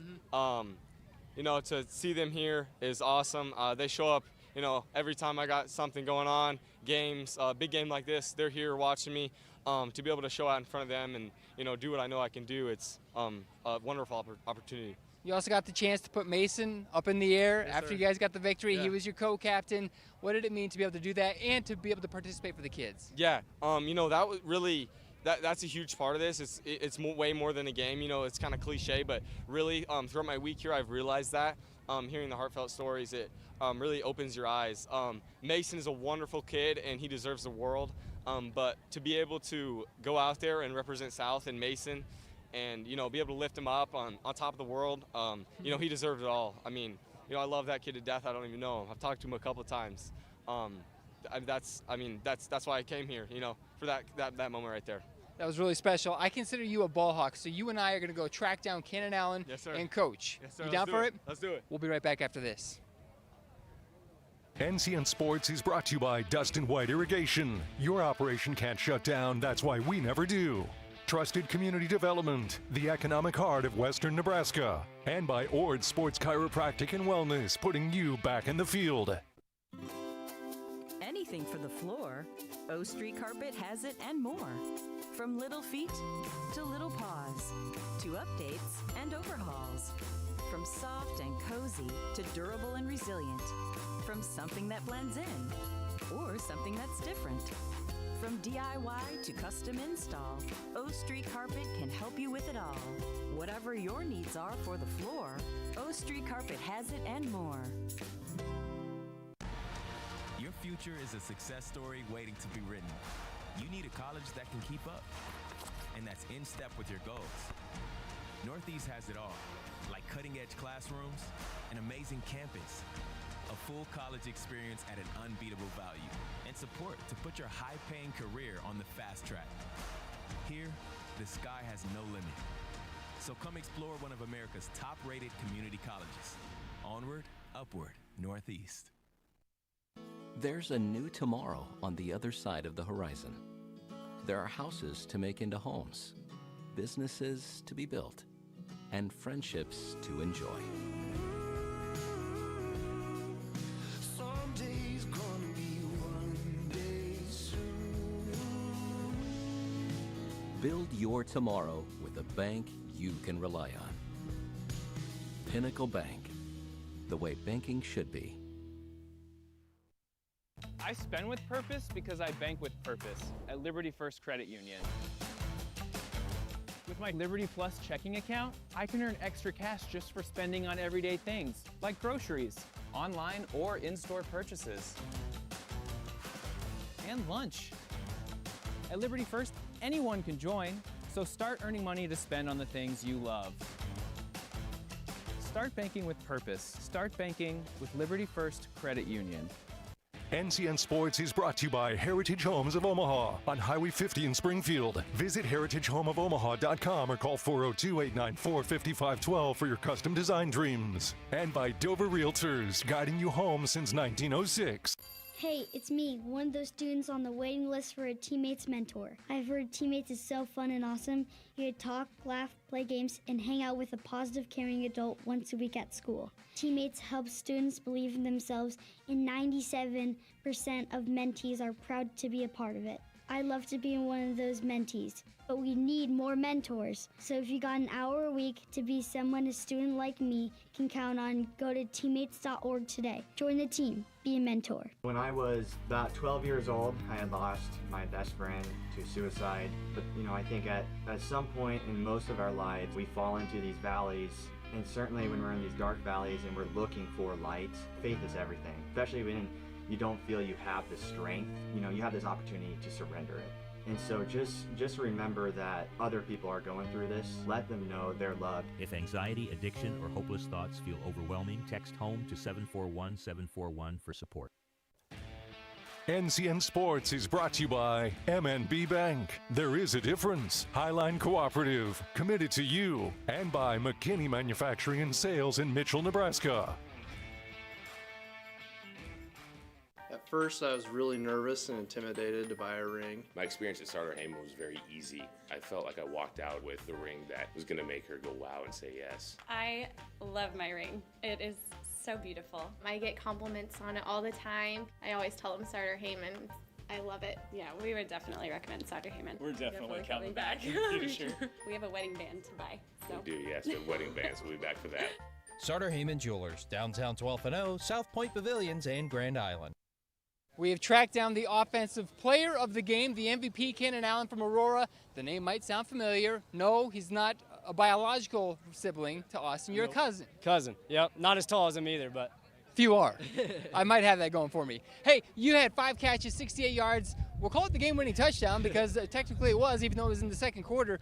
What were you able to do out there? Yeah, I mean, it was great. We have some of the best coaches in the state coaching us, and then everyone else around him, the line, the QB that can put it on me. It's pretty simple when all I have to do is catch it. So it was great. I'm glad I got to compete. So, what did it mean to be able to be a part of this week from the beginning, moving in on Sunday, till right here in this moment when you're the MVP? Yeah, I mean, it was so impactful the whole week, learning about Mason's story and even all of them. It was just, I'm very grateful for the opportunity, and I'll take it for the rest of my life. You said Mason, you guys got to put him up on the shoulders after the victory today. He was one of the captains. What was that experience like with him in those interactions? Oh, it was so good. Seeing him throw the ball back and forth to us, seeing all the joy in his face really just brought a smile to my face when I can come out here and play the greatest game on turf. What is next for you in your college football career? I'll be playing here at UNK, so kind of got a little familiarity here, and it'll be good. I'm excited. What are you going to bring to the Lopers? They're another receiver, hopefully. Just make big plays like I always do. Canon Allen, the offensive MVP for the Nebraska Shrine Bowl. Congratulations, bud. Hey, where's Coach Opfer? We still don't know. We're looking for him. We're going to get him, and then we're going to come back with Coach Opfer. Yeah. From the heart of Nebraska to across the state, RMV Construction is building more than just structures. We're building trust. RMV Construction has grown from humble beginnings to become a trusted name across central Nebraska and beyond. With unmatched craftsmanship, cutting-edge innovation, and an unwavering commitment to customer satisfaction, we deliver projects on time, on budget, and above expectations. Trusted, local, proven. RMV Construction in Kearney and Lincoln. Let's build your vision together. Welcome back. Dave's tracking down Coach Opfer. While he does, we're going to go to our top plays of the game here on the 68th Annual Nebraska Shrine Bowl. Let's jump right in. 68th Annual Nebraska Shrine Bowl, a beautiful hot day in Kearney, Nebraska. North taking on the South. Kickoff 4:01 Central. We go to the first quarter. Opening drive of the game, Coach, for the North. Saw some defense from the South. INT by Christensen. Yeah, just a great play on the ball. Did a nice job attacking it and reeling it in. And a big play to start the game for the defense. That was Nate Christensen for Skutt. Then you have the trick play on the ensuing possession. The pitch to the running back, Nelson, throwing it over the top to Bryce Lakers, 50-plus yards. South's on the board. Yeah, they did a great job executing it. Right before that, it was a big, steady diet of Nelson running the ball, and then he did a nice job of pulling up and throwing the ball there and getting a touchdown. Second quarter, Merrick Johnson. It was him and Nelson with the running duties. Johnson had 7 carries, 25 yards. Give him that stiff arm as well, just showing you the physical nature of the game we saw out here today. Yeah, top-end players, all of them are tough, and just throws a really tough, stiff arm out there on perimeter. And Derek Tonjes of Ashland Greenwood, he was 5 for 8, including this pass to our offensive MVP, Canon Allen, 35 yards. That made it 14-0 South in the second quarter. Yeah, he doesn't need much space. He got some there and definitely took advantage of it. Allen representing the Aurora Huskies. Now you have Knudsen sacked at the end of the second quarter. South or North defense playing tough there. It's 14-0 heading into halftime. The North defense knew they needed to make plays in the third quarter to stay in it, and that they did. There is a sack by Coy Verbka of Shelby Rising City. Yeah, just a great job getting off his block and getting to the ball. Tough play for the South, and the North took advantage of it. Elkhorn North's Ethan Beachy. This was a 99-yard drive capped off by this play on fourth down, Coach. That is a gamer doing gamer-like things. Yeah, he did a great job just stepping up in the pocket and then accelerating, broke a couple tackles, got down the sideline and made a game of it. Beachy was 5 for 11, 68 yards, including 88 yards on the ground on 16 carries. We head to the fourth, 14-7. North trying to get back into things, and this would help. A pick off of the tip drill. INT for Wyatt. Jelinek of Raymond Central. The North having a chance to get back into it. Great job breaking on the ball, and they got the North in business then.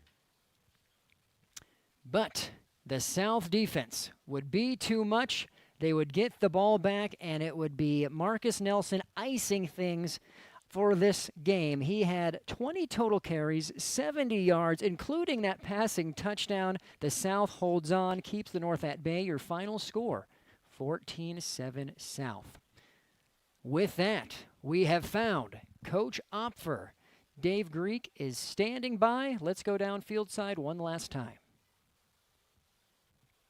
Is head coach Jamie Opfer. Coach, you're celebrating. Absolutely. What's the big deal here? Yeah, I mean, you think about the amount of work and the time that you put in, that the kids put in. It starts with just the nomination process and finding the right type of kids that'll do things the right way, and then you put in an offense, and it never looks good early. Never looks good early. So we had our challenges early on, but we knew the defense. We knew the defense was going to play well. We knew we had the ball hawks over there. And they were able really to give us the opportunity to win the game, just with their ability to kind of a lot of fourth down stops that were huge, absolutely huge for us. So credit to the D. Offense was just able to do enough to get the win. You guys had a couple penalties on the first drive. That wasn't great, but you got figured out, got a nice interception. And then offensively, we had a trick play for a touchdown. Marcus Nelson, talk me through that one. Yeah, so I had to toss pass in. We had, I don't know, maybe 5 different gadgets. That's the only one that we ran. But so that was one that we knew had a chance to work. And Marcus, man, what a dot he threw. Just threw it on the money. So yeah, great play. We knew they were coming up. That's kind of what you do in game. You like to make those big plays. So threw it early. And it's not the typical down and distance that you do that, but I felt good about it going in. And thank goodness he put it on the on the spot for him. That's also why it works so well, because it's not the typical spot. No one's looking for it. Yeah. You said basically coming into the game you were going to go 70-30 run, and you scored on 2 passing touchdowns. Explain that. Yeah, they were pinching things for us, which is kind of gumming up our run game that we wanted to go to. So we went to a lot of boot game, whether boot game or sprint out protection, stuff like that, where we could get the edge, kind of run past for the quarterback. And then, Canon Allen and Jack Panalik, and we have some wide receivers that are just phenomenal players. So just, man, throw it up and give them a chance. So lucky to get those in. I know you had said when you first got the call, you had to ask yourself if you're worthy of being a Shrine head coach. The week's behind you now. The game's over. Where do you stand? I still don't feel like I'm worthy, you know what I mean, to be completely honest, to be a Shrine coach, because, there's a lot of coaches that do it better than me, a lot of coaches that are, you know what I mean, that put it all together a little bit better than me. Just lucky, very, very lucky to have amazing assistant coaches and amazing players, and just able to do enough to get the win. Coach, congratulations. It meant a lot to everybody that was partaking in it, and I'm sure it meant a lot to you. Absolutely. Love this team and love this group of coaches. It kind of gets to be a family bond after a little while, and it was certainly a blast. The South is victorious 14-7 over the North at the 68th Annual Nebraska Shrine Bowl. We're going to wrap it up here at Ron and Carol Cope Stadium on News Channel Nebraska after this.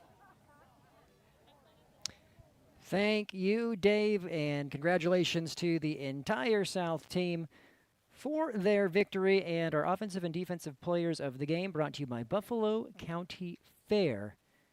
Embrace adventure at the 2026 Buffalo County Fair. Coach, we got a minute to wrap things up. Overall final thoughts from what we saw here today. Well, first off, Coach Opfer is way too humble. That's one of the best high school coaches in the state of Nebraska. What he did with his team at Seward this year and the adversity they faced and taking the eventual state champion Waverly down to the wire speaks to how good of a coach he is. But hats off to both coaching staff and all the players that were involved here. The Shriners, great job putting on a great show for the fans. And News Channel Nebraska, Brandon, you always do a great job, and just I really appreciate the opportunity to play a small part in this special day. 14-7, the final.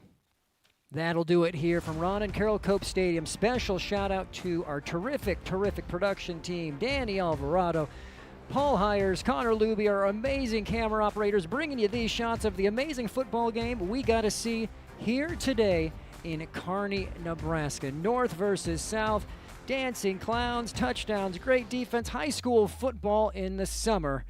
Everything wraps up here at UNK with a 14-7 victory for the South. Stick with us on News Channel Nebraska all summer long. More All-Star football coming your way, but for now, we will sign off from Kearney with the 68th Annual Nebraska Shrine Bowl.